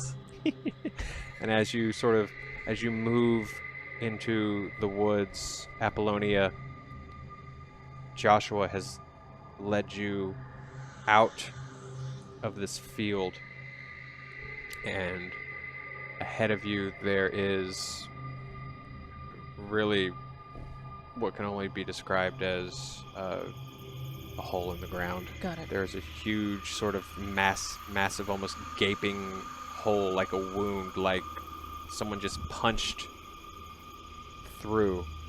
And there's just a darkness inside. Joshua comes to a stop and just smiles and says, "The safest place I can take you." You know, all I came here to do is to arrange a deal regarding your country spirits. Really simple. Life's really that simple. It is. But no sensible person in the world would deal with someone who wants to draw and quarter you for their own amusement, so bugger that. I suppose not. Going to fetch the people that are currently there for me. You want to meet them? No, I just want you to fetch the people that you left there. Very well. And he walks sort of towards this entrance, and as he walks over, there's a there's a couple of crates nearby. He picks up one of the lanterns that is inside the crates and lights it, sort of holds it up, sort of cascading this glow of firelight, of gaslight across his face. He just smiles and says, "Are you sure you won't come?" Quite sure. Very well. So much I can learn from you. He turns, and Pity. he steps into the darkness, and there's a few moments where you can sort of see the light sort of traveling into this hill until finally it sort of cuts out and you don't see it anymore. And so I wait. Okay. Yeah. We're going to cut back to Gordy. You are gasping for life, holding your side, and you are watching Bernard sort of crumple Bernard, to the ground in front of you. Come on, Bernard. You come on. Come on, man. You can't give up yet, man. Come on. Does he have his water on him? Mhm. I want to like splash, like, I don't know, splash water on his face or something. I don't really know. I don't know. Okay, so you're sort of panicking, you're desperate, God. you're just trying to kind of do anything, and you take the water skin or the jug that Bernard had filled at the lake, and you just splash it into his face, and the sort of shock of that brings you out. You continue to cough a little bit just because you've been retching so hard. But you look around and you realize you can breathe. Breathe, breathe, Gas is breathe, gone. breathe. It's okay. It's gonna be okay. What did you do? I splashed water on your face. You wasted all the water? Roll against your sanity. You hydrated him. I failed. My sanity is going down the drains. This one got me more than the mustard gas, didn't it? Yep, it sure fucking For did. whatever weird reason, this shakes you up a lot more than I was trying to hydrate you. I was trying a to man hydrate made you. out of mustard gas. I've lost 6. That puts me to... Oh, man. This could be it. Get up. And I just slam you against a tree. You can't waste water like that. Okay, I'm sorry. I'm sorry. Got to stay hydrated. You know what happens if you don't drink water? Yeah, You start to see things. You see things. Have you ever been so thirsty you had to drink your own fucking piss? No. Me either. Good thing. In my head, I know that I've definitely done that. Breathe, man. Breathe. Breathe. Come on. I can't lose you right now. Come on. I can't lose you right now. We need more water. We need more water. Okay. Bernard, Okay. as you're talking, you sort of realize that you are sort of slamming the figure of this private that you've been working with for, the past couple of nights and have been in the trenches with, and you sort of take a moment and get a hold of yourself. Sorry. I'm sorry. Sorry. There's no need to... It's just a lesson you need to learn. If you're going to survive out here, you need to be supplied. You need to... Can't waste water like that. You never know when... Look, You've been wounded. Let's get you some medical help. We just need to get out of these woods. I can't. It hurts to move. It hurts so much. It hurts to move, Bernard. I need you. I need you. You won't be right the first now. wounded man that you've carried out of no man's land. Look. I can't. I'm not strong enough. I look at myself. I'm not strong enough. I'm gonna die out here. Shh, shh. That attitude you are. But look at me. Look at me. You had a girl back home? Not yet. Well, okay. But That's... Do you want a girl back home? I want a family. Yeah. Right. Well, you can do no good. You can't do that if you're going to die here. Look, been shot. This is bad. It's fine. Just got to get through these woods. And I First things first. You need to get you some... Is that a house over there? Maybe we should go in there and get supplies. Are you talking about the house you just left? Yes. Okay. I'm assuming the way that you've painted this, But we just got out of there, man. We just got. I don't know if there's still guys in there. I blacked out. I don't know if there's still people in there. We are in enemy territory. That's right. Okay. Look. Just follow me. Okay. What's your name again? It's Gordy. Private Gordy. Yeah, Private Gordy. Straight. Okay. Private. Stick with me and we'll get you out of here. Look. I don't know if we're gonna get out of here. I don't think there is an out of here. There's an out of here. We just got to get back to our lines. Yeah, sure. Lions, look. Let's get some sort of transportation. Steal a car if we need to. I'm done running. I'm done. I'm tired. I don't know if I could go on any longer. And if I'm gonna go down, I want this whole fucking town to go down. What are you saying, Private? So we fucking burn it.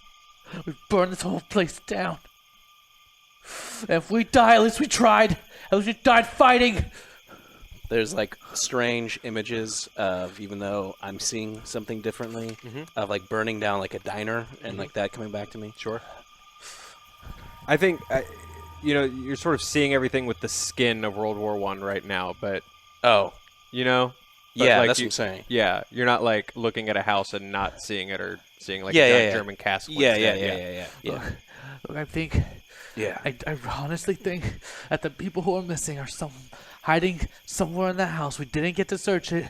We didn't get to look. Then we go, we see if there's anyone there, and then we fucking burn it. We burn it all down. Yeah. And if we die, fuck it. No. But it hurts, man. We're gonna burn the house down, and we're gonna get the fuck out of here.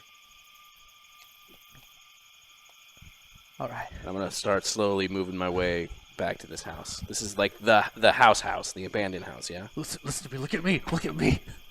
If you see anyone, and I mean fucking anyone, you shoot them down, okay? You shoot anyone down with. I'm gonna check to see how many rounds I have left in my. If they're not locked up in a basement, you shoot them down. I am detaching my magazine to see how many rounds I have left. Oh, okay. One. One bullet. You asked me, man. Yeah. It's not good. I had a rifle, but I think I must have dropped it inside. Oh, means we shouldn't. That's okay. We'll find more ammunition as we go. Just let's go burn this house down. How far are we from the house we were just at? Not super. Not like Like, can we crazy see far. it? The house Yeah, that we you were can just at, or I'm Yeah. going to the very first house. No, that's where I want to go. Okay. But if I still see the house and it looks like no movement, I'm gonna. Yeah, you guys can see the Toon's house from where you are. Oh, I left a real mess in there. You can't see any movement. No, You definitely can't see the first house. That's Yeah, that's, we gotta go there, we gotta yeah. go. Yeah. But before we go, I haven't seen any movement from that house we were just at. So either you cleared it, or where the fuck? Oh, where's JJ? Where's JJ? Look, he might be back in there. Maybe he died in there. We should just go and try and get some supplies, and let's go back. Let's go back and take it all down. I thought you just said that was occupied by the enemy and we shouldn't go in there. I'm saying that we were just in there and you don't remember, but I haven't seen any movement. It looks dead. It looks I have dead. one round.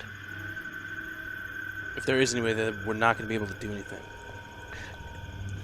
you hear sort of something moving further into the forest. You hear something moving. Fuck, shit, you're right. Something's coming. We gotta go. Come on. Oh, perfect. Private Gordy, we're saved. Sounds like a horse. We just need to... There's no horse. Grab it. No, there's no horse. Look, No, that's the I'll enemy be- horse. That's the enemy horse. They're in this area. Roll the against your enemy's in sanity, this Gordy. area. Oh, fuck. Oh, fuck. Oh, fuck. A horse. Oh, yeah. Hey, horse. Thanks, chat. Hey, horse. Oh, I'm good. I got a 33. Okay. Ah, hey, horse. So you Yeah. lose one, but Yeah. you know you maintain composure. It's just urgent that you get the fuck out. Look, we just gotta go. Okay, that's not could one of use the our horse. guys. That's not one of our guys. Okay. What do you? Okay. All right. Come on, we gotta go. We gotta go. Let's end this. Come on. Just keep it together and keep it inside you, all right? Okay. What are you guys doing? Slowly make our way to the very first house. I don't have. I'm gonna look around and I don't have any weapons, man. If I see like a sharp. So I'm gonna say that. So you're going to the Toon's house? No. We were going down the. I guess is that the Toon House? It's the very first one that we came to, next to Okay, the so tree. you're gonna- with the- with the yeah. I'm gonna throw this out there. I don't think you can survive this trip. He's got a point. That's what I was trying to say. You know. Not to insert myself, but Sure. Come on, let's go back to the house. Let's go back to that house right there. Really quick. Really quick, come on. Odds or evens. Me? Yeah. Odds. All right. We're going into the house. I can't move like this, man. Yeah, you're right. You're right. I can't move like this. further in you hear that same sound. It's coming, come on. We need to go in there. We need to board up the windows. All Come right. on, man. Just. I'm gonna leave you here. Don't worry about it. It's just a horse out here. No, please. And You then don't I'll go understand. get some supplies. Make sure it's safe, and then I'll be right back. Don't take me with you. Take me with you! Please, don't leave me. You'll be fine. and I'm gonna go to the house. Okay. No! Bernard sort of moves back to the house. Bernard, as you you creep up to the porch, you glance inside. There's been a firefight here. You don't necessarily remember what happened, but the place seems empty. Like the place seems just dead. Okay. So as you go inside, I'm grabbing everything and anything. I met up the primary. I left the headless body for you to loot. Do I find that? yeah, there's definitely It's at the bottom of the stairs. there's so a headless body at the bottom of the stairs. One's upstairs. You might not find that one. There's Psychopath on the loose. there are some hunting rifles on the ground. I'm grabbing medical supplies first. Okay, you do find there's a first aid kit in Sure. the kitchen. You know, actually, sorry, not in the kitchen. Sort of in that mud area where you guys originally found the. Sure. You find like a very nice, first aid kit. These are forest people, after all. They are men and women of the woods. Okay. First aid. Water. The most Filling important up thing. from the tap. A little bit of food, and then some guns and ammunition, and I'm booking it back out. Okay. As you are heading back out the back door, Gordy, you're sort of against this tree, and you just hear it moving closer. Just these gradual steps through the woods. Just leave me alone. Just leave me alone, please. Feel this sort of I'm not afraid of you. blood, I'm not afraid. dry blood covered and scarred hand sort of reaches No, please. past the tree across you and just starts to drag across your face, trying to pull you to the side. Bernard, as you return to the area, you see what looks to be a man sort of just trying to drag Gordy away, and as it looks up at you, it's like someone sewed a horse's head off of its body and sewed it onto a man's body. And it just looks at you with these blank eyes. Go to a knee. Okay, go ahead and roll. Chat, you only got like 30 minutes to bring me that Elder God. I really want to see that Elder God. 41 out of 60. You did this. Okay. Get off. Go. Leave. Wow. Okay. So you fire true, and you connect with this thing in the neck, and there's just a mist that comes out of the back of its neck as this head almost just like there wasn't a lot holding it up in the first place. This head just sort of falls and snaps to the side, and the weight drags it down, and its hands sort of pull Gordy down to its side. It's almost like this dead horse head man is now just like spooning Gordy on the first even floor. though it hurts, I like push out of it as fast as I can. Just kind of squirm my way out Okay. to get away and like kick it. Okay, so you're doing your best to sort of crawl away from this dead Even body, though which you're it's- able to do. It's dead. Cool. Private Gore, I'm sorry. I didn't. I just grab him and like we stick together. I'd say roll against your sanity, but you're gone. You're pretty gone. we stick together. Yeah. It must have been the thing that monster that got in that house. It has no head, and I don't understand. But here, and I'm getting him away from that. I'm actually blocking it with the body of the side. Just stay calm. This is gonna hurt. Or not.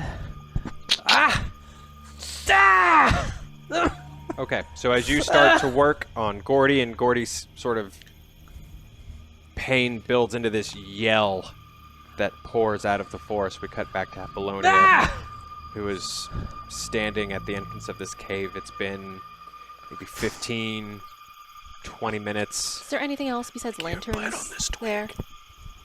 Roll your spot hidden. Spot hidden. Well, let's see. Oh, nice. It is is that a 6? 16. 16 out of 40. Nice. Okay.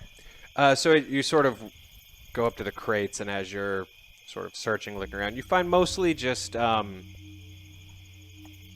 there's climbing rope, Climbing gear? there's climbing gear, there's some lanterns, but the thing that catches your eye is the figure leaning against a tree, watching you. Do I recognize the figure?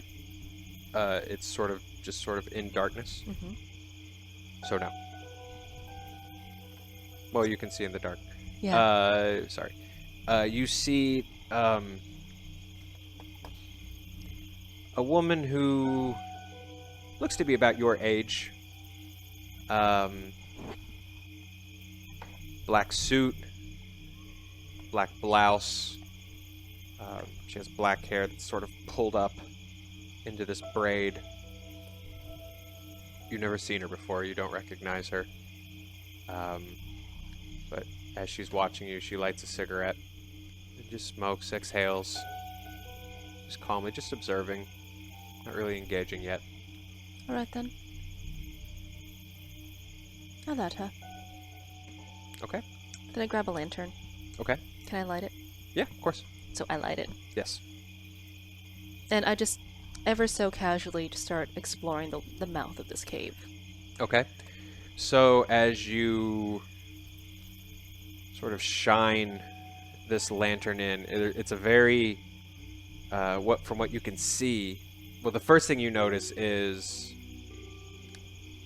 your vision. What you can see is really good for the very immediate, but almost 15, 20 feet in front of you, even with your vision, it's blackness ahead of you, just absolute darkness. But what you see is sort of actually a very gradual descent. The floor has been there's dirt, almost like there's sort of been a path created. People have moved up and down sort of this area quite a bit. That's sort of the first thing that you notice.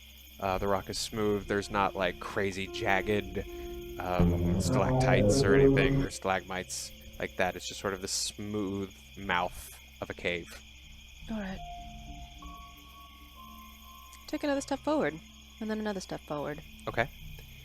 As you continue And to then move another step down, forward, and then another step forward.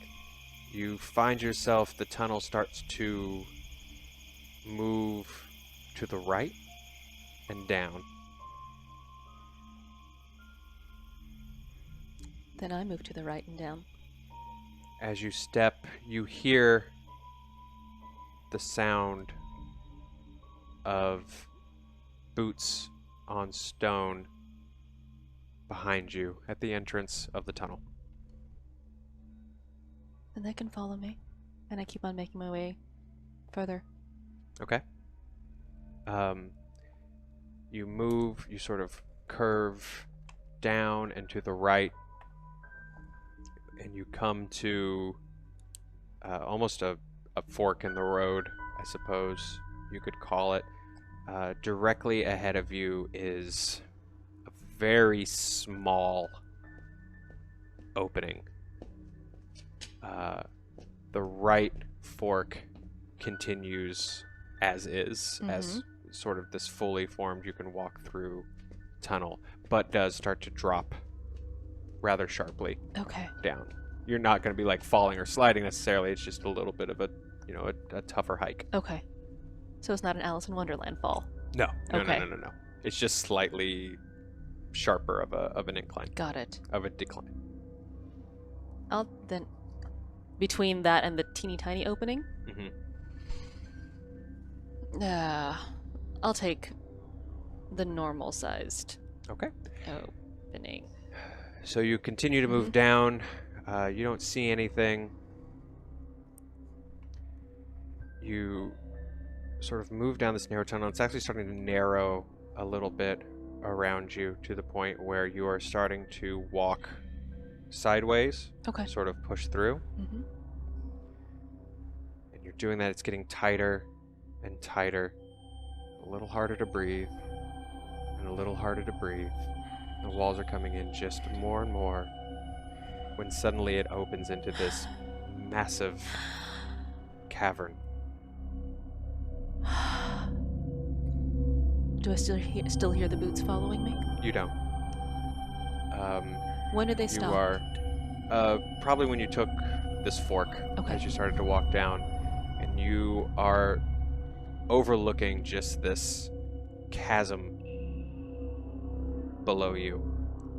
And as you look around you, as you sort of shine your lantern around, you see signs of a crude, sort of man-made ladder in some spots, Dr. Toon? almost steps in some spots.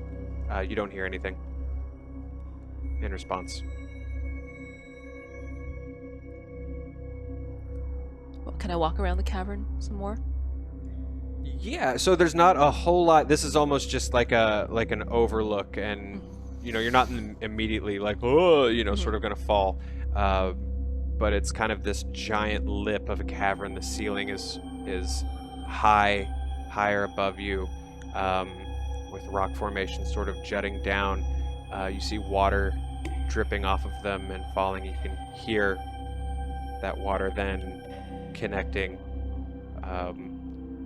with some sort of water source far, far below this darkness. But yeah, if you chose to, you could start to climb and make a descent. No. Because I remember the water dripping. That takes me back to the last chapter. Oh, okay. Roll against your sanity. Okay. Sometimes you hand them to me. Oh my god. Oh no, this is bad. This is super bad. 99 Yeah. Sanities. Yes, they're bad. Okay. We have rerolls if you want one. I'll Yeah. take. How many rerolls do we have? We have 6. 6. I'll just take the one. Okay. It's probably not going to go very well, but I'm going to take it anyway. 92. 92. So, I would use another. You could burn them. okay, I'll take one more. Numéro 3. 87. 87. Wow. Oh, no, no. Dude, take No, another one. no, I'm good. Are you sure? Yeah. All right. Okay. So you're sort of focusing on this blackness. It's this overwhelming, almost darkness, and you also start to realize just how quiet it is down here. I mean, a true silence, the like that you have realized that you have never actually experienced. You're a socialite. You're always around people. You're always moving. You're always talking. You always have an answer. You always have something to say. But down here, there's just nothing. And as you hear that drip, and you start to focus on that drip of water, you remember, Princess. and suddenly you want nothing more than to Was in his get quarters. out of this place. He wasn't real. His Serene Highness wasn't real, but Pa wasn't real. The drip of water starts to almost just get louder and louder until it's almost like a drum in your head. You can hear your temple sort of pulse and just this need to get out of this and I make cave. my way towards where I came from. Okay, you turn back around. You're sort of moving very quickly. You just push through that sort of tight fit of an area. You're moving up. You're sort of trying to hustle a little bit to just put distance between yourself and that sound. You can still hear it. You can still hear it. You can still hear it. And as you sort of emerge, there's even a light shift. Even though it's nighttime outside, it's still brighter out there than it was inside. As sort of the light sort of shifts around you, you step outside and you look around, and that same person who was watching you is now standing at the a little bit outside the entrance of the cave and is flanked with 2 other people in very similar suits on either side of her. So I'm at the very opening of the cave Yes. now. All right.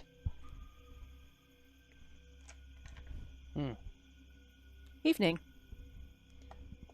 Evening. You're not from around here, are you? Doesn't seem like you are either. What gave it away? Is there any chance you came from Louisville? I came from London. London. So... I thought it was rather obvious. So what brings someone from London out into all this? Sorry, let me be a little more direct. We're looking for a group of people. 3 men, 2 women, who left a boat called the Idlewild and came here. I came here with one gentleman. He's somewhere in this cave. One moment.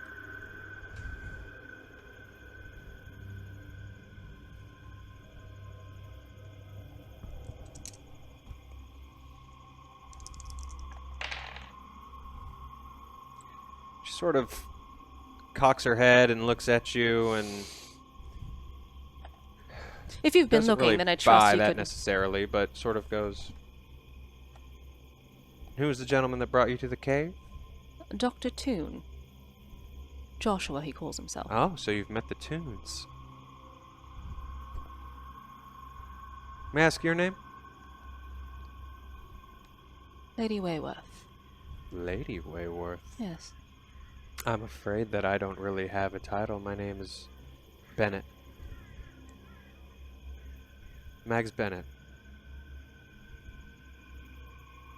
And your companions are? The Crows. The crows. They do not have individual identities? None that matter. So I'll ask you again. Mm-hmm.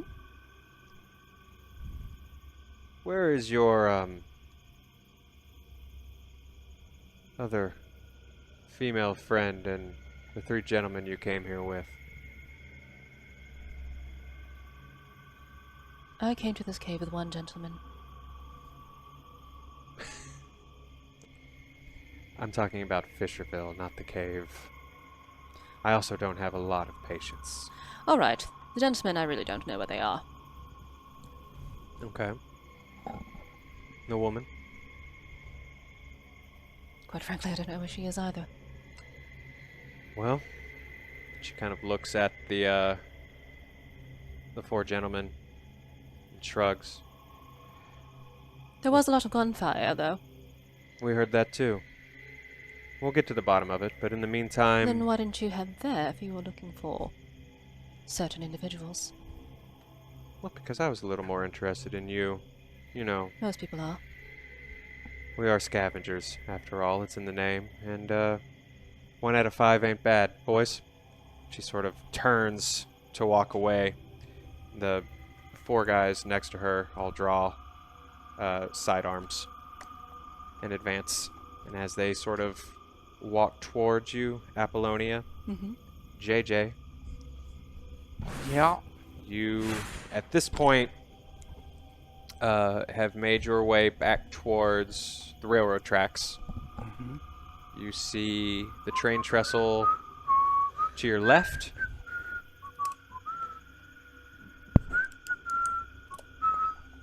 And as you step onto the tracks to step over, you hear her voice again from the bridge. No.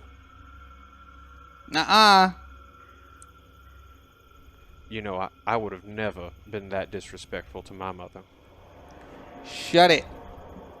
I would have gotten a whipping. I got plenty. I'm not talking to you right now, Ma. When my parents told me to come, I came. But then, out here we mind our elders. No, no.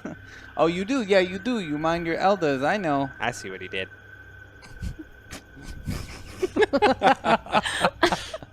These might become my new favorite people. JJ,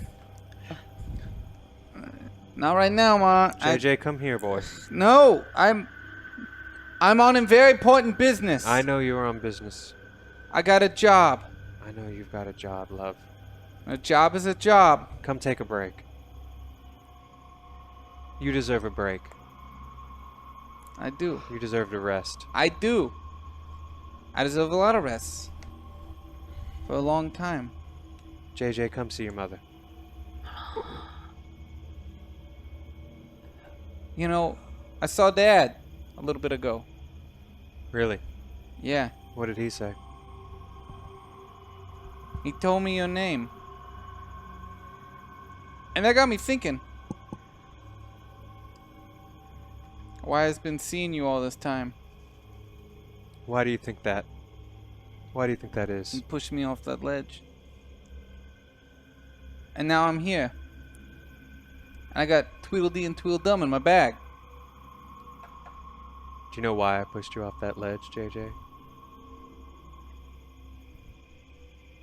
Color me interested.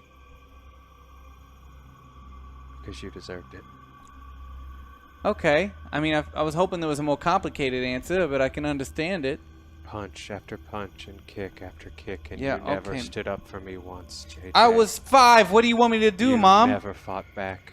You've never fought You back. told your me to stay entire life. quiet. Oh, I fight back.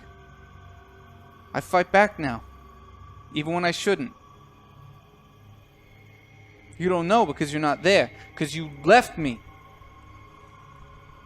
You left. You gave up. You quit. I was ashamed of you, JJ. But I think I was wrong. Come here and let me look at you. I'm not.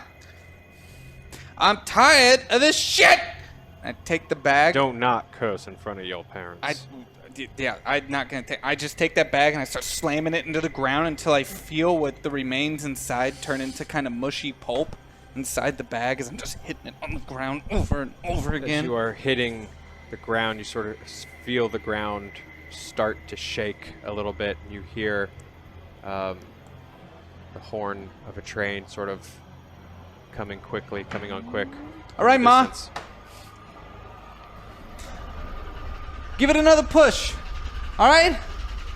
You fucked up the first time. I'm still here. Give it another push. Here, let me. Where are you right now? I'm gonna go stand about like 2 feet from the tracks, and I'm just gonna, like, with arms out. Come on. Open invitation, Mom. So as the train is coming, you can now see it sort of, you can feel it now as the ground is starting to shake. You're starting to vibrate along with it. You can almost hear the wind sort of starting to pick up as this train sort of brushes through. And as the train connects with JJ, Bernard, Gordy, where are you? Oh, okay. I'm gonna skip my turn and you'll just know what happens. Oh, that's not how this works. I will hold my initiative. Thanks for patching me up. Yeah. I've never taken a bullet before. What? You're still new. That's right. No. Are you still by where you were? We're in the house Okay. now. We're moving to the house. We went like You're when moving we towards cut- the original. When we cut, we were moving to the house, so I'm assuming Okay. we're in it. To the Toon House? Yeah, To the one the- that we killed Okay. that killed everyone. No. No, we were just there. Yeah, I patched you up. yeah. Oh, now we're going to. I'm moving to. I thought you want to go to. Oh, Don't you want to go to the house for the first one? You said Yeah, the no. very first one, I next to the tree, and we saw the thing, and I think we got to burn this whole thing down. That's Yeah, the house. That makes sense. we have to do it. We got to do it, and I'm gonna look around and just try and pick up whichever has the most ammo. So I'll check the rifle. I'll check the Tommy gun. Okay. So there's no rush. You've got time, so you don't have to roll like an urgent, like, oh, I gotta find a thing. So you've one of the hunting rifles that didn't even get used. Actually, Cool. there's actually still a guy holding it. He's mostly gone, but he's just sort of twitching a little bit and staring out. He's aware that you're there. It's the guy that you shot in the neck. He's lying on the ground, and his eyes are following you, but he's gone. There's nothing he can do to keep you from taking this I rifle. take it and I just like I look down and I say, "I'm putting an end to this tonight." Let's Okay. go. Come on. So, Gordy, you're sort of limping. You're not moving real great, but you're moving I'm along. moving like fucking JJ. The two of you leave the house. sort of I start. move like the fucking wind, Gordy. So Ran up those you don't realize it, but you are following in JJ's footsteps back towards the Fisher house. Come on. The Fisher house, thank you. And we return to Apollonia Wayworth. 4 men who have sort of shown that they're armed. 4? You said there was 2. Wait. 2 and 2. 2 and 2. Got it. Okay. 4 Sorry. men who have shown that they're armed, but their weapons aren't drawn or Like raptors. coming towards you. And as they're sort of walking slowly towards you, they're sort of starting to spread out. You know, they're very cocky. They have a cornered woman, basically.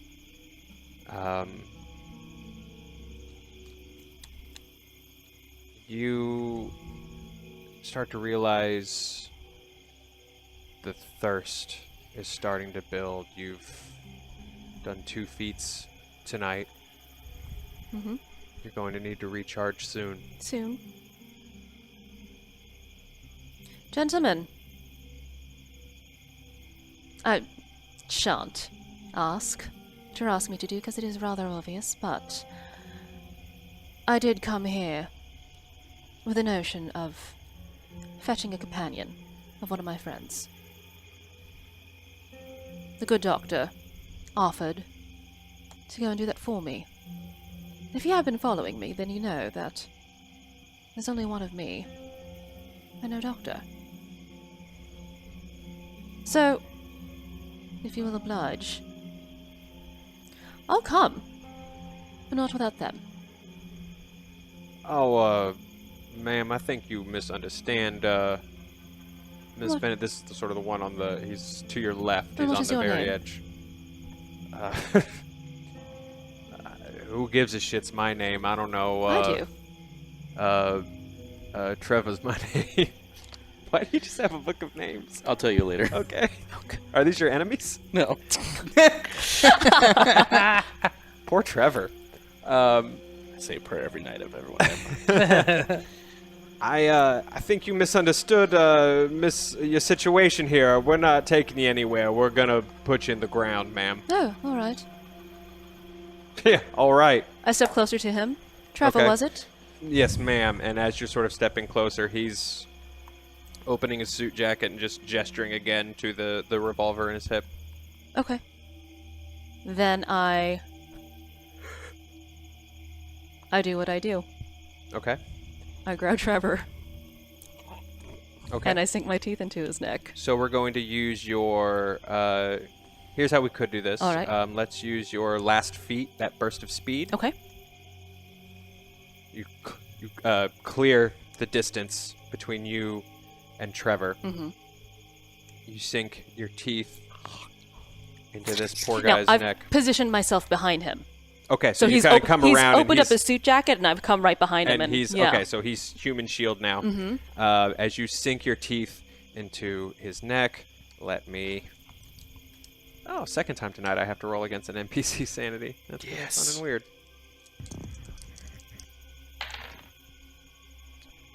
Okay, the others are, like, you see their eyes just go wide, and they all go for their weapons and draw their guns, but this, for whatever crazy reason, does not deter them as you sort of sink your teeth into Trevor, and he sort of starts to try to gurgle out, a response, and just blood is sort of trickling down his neck. Are you just biting, or are you actually drinking? Oh, I'm drinking. Okay. Yep.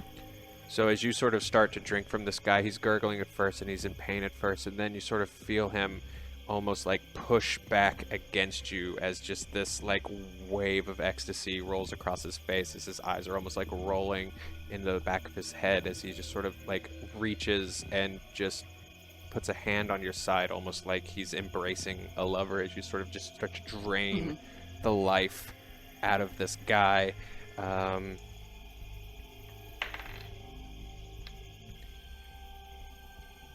The other 3 are super freaked out. One goes ahead and takes a shot, sort of a panicked.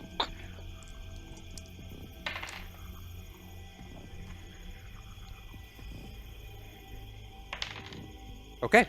So it was odds. It somehow hits you, and evens it just hits his buddy.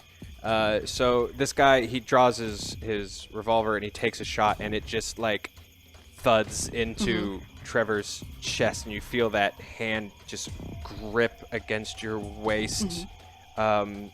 As his body sort of starts to panic, and then you sort of feel And then him I put go my hand on limp. top of his hand, and I just keep him there against me. Okay. 'cause So hungry. you sort of keep him there, but his head now rolls forward, sort of away from your mouth as the life now leaves him because he just got shot in the chest.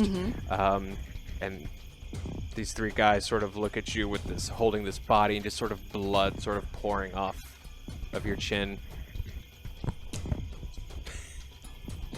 As you produce a napkin. What happens next? I'm a lady, after all. You have a moment. These guys have never seen anything like this happen before, and you sense you sort of, if you've got a moment, take it.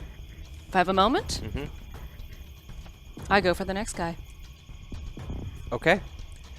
You've fully recharged. You give that burst of speed, and as you burst forward at this guy, that is when the screams from the three of them begin as you pull a second man sort of towards your mouth, and your fangs sink into his neck.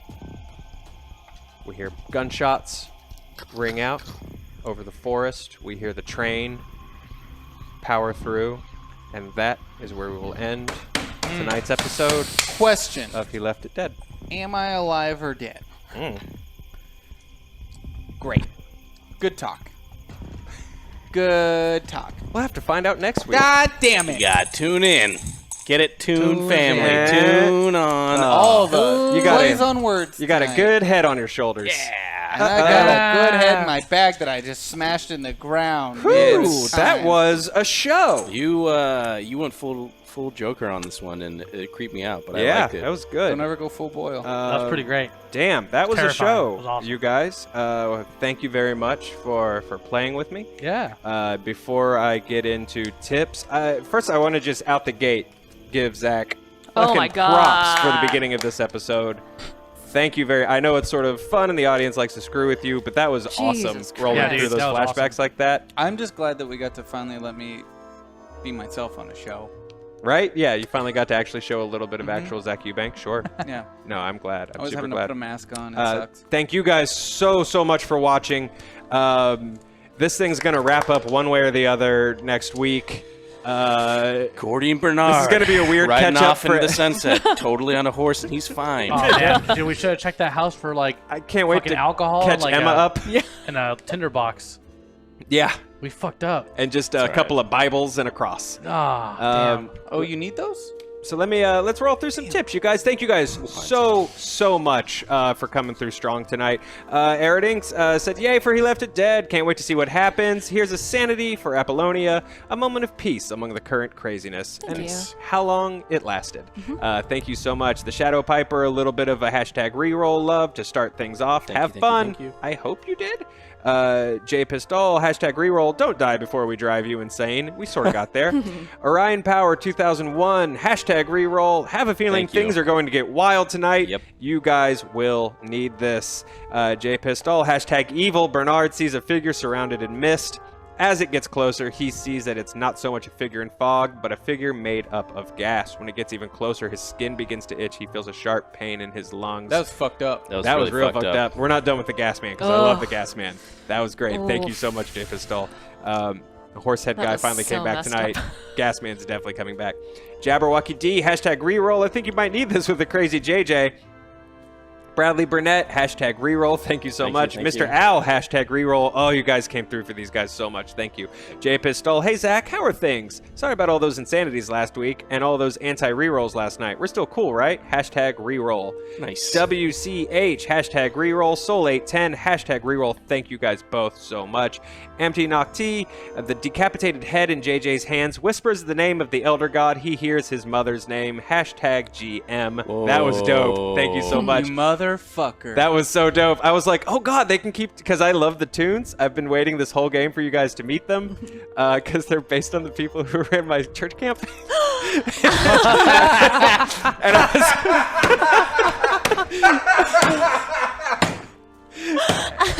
And and I was so excited, and then they were dead.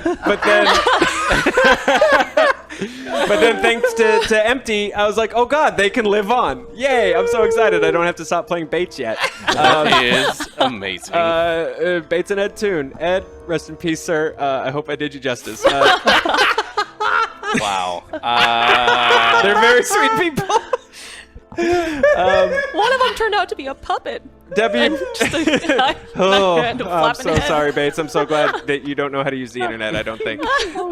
Debbie B. Burnett said hashtag reroll. Clearly you all need this, or more accurately, Bert does. Thank you. Yeah. I did. And just because it can't be said enough, thank you all for sharing your talent and creativity to make such great shows. Dude, thank you so much for making watching. it possible for us to even be here. Yeah. J. Pistol Florence has a hashtag phobia of being abandoned by all her traveling companions. That will come back next week because Florence was gone. So actually, yeah, let me make a note of that. Write that down. Oddly makes sense. Yep. I shouldn't say oddly. That just That makes sense. absolutely makes sense. That strangely makes sense. Oh, you know, your fear of being a worthless piece of shit hasn't come into play in a while, and we need. Sorry, I forgot about that one. Oh, that needs to come back up. Was that one? Or did you speak that up?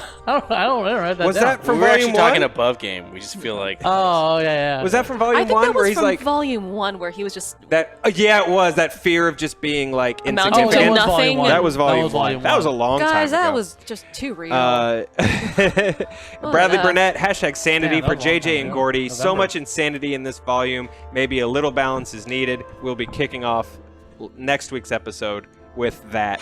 And that's it. Thank you guys so much. Zach, what can Yes. people be looking forward to? Tomorrow on the channel, I believe I will probably be streaming again. If not me, it will be Malika. Hopefully it's her. I need a little bit of a break. But you guys haven't talked to Malika yet this week. She's been really busy getting the old studio finished up. But tomorrow is our last day. We have to hand over the keys 11 a.m. So fingers crossed, everything's good there. And after that, we've got Warhammer, and we use. For those of you that missed Warhammer last week, that was fun, and it's only gonna get more fun from there. It was a completely different setup, and we got a lot of positive feedback in the chat, and it's only gonna get better. It's only gonna get better, so you should definitely tune in, check it out. If you think you don't really like Warhammer, but if you like RPGs, you should check it out because it's taking. We're bringing a lot of RPG elements into it. And it's gonna be really fun. So that's tomorrow. Awesome, man. Again, really thank cool. you guys so much for coming to the table with me. Thank you you, guys man. so much for tuning in. Thank you, Lucas. You're killing it over there, Thanks, brother. Lucas. You guys have a good night. We'll see you next week. May the madness be And always with you. Yeah. Like we said at Episcopal Church Camp.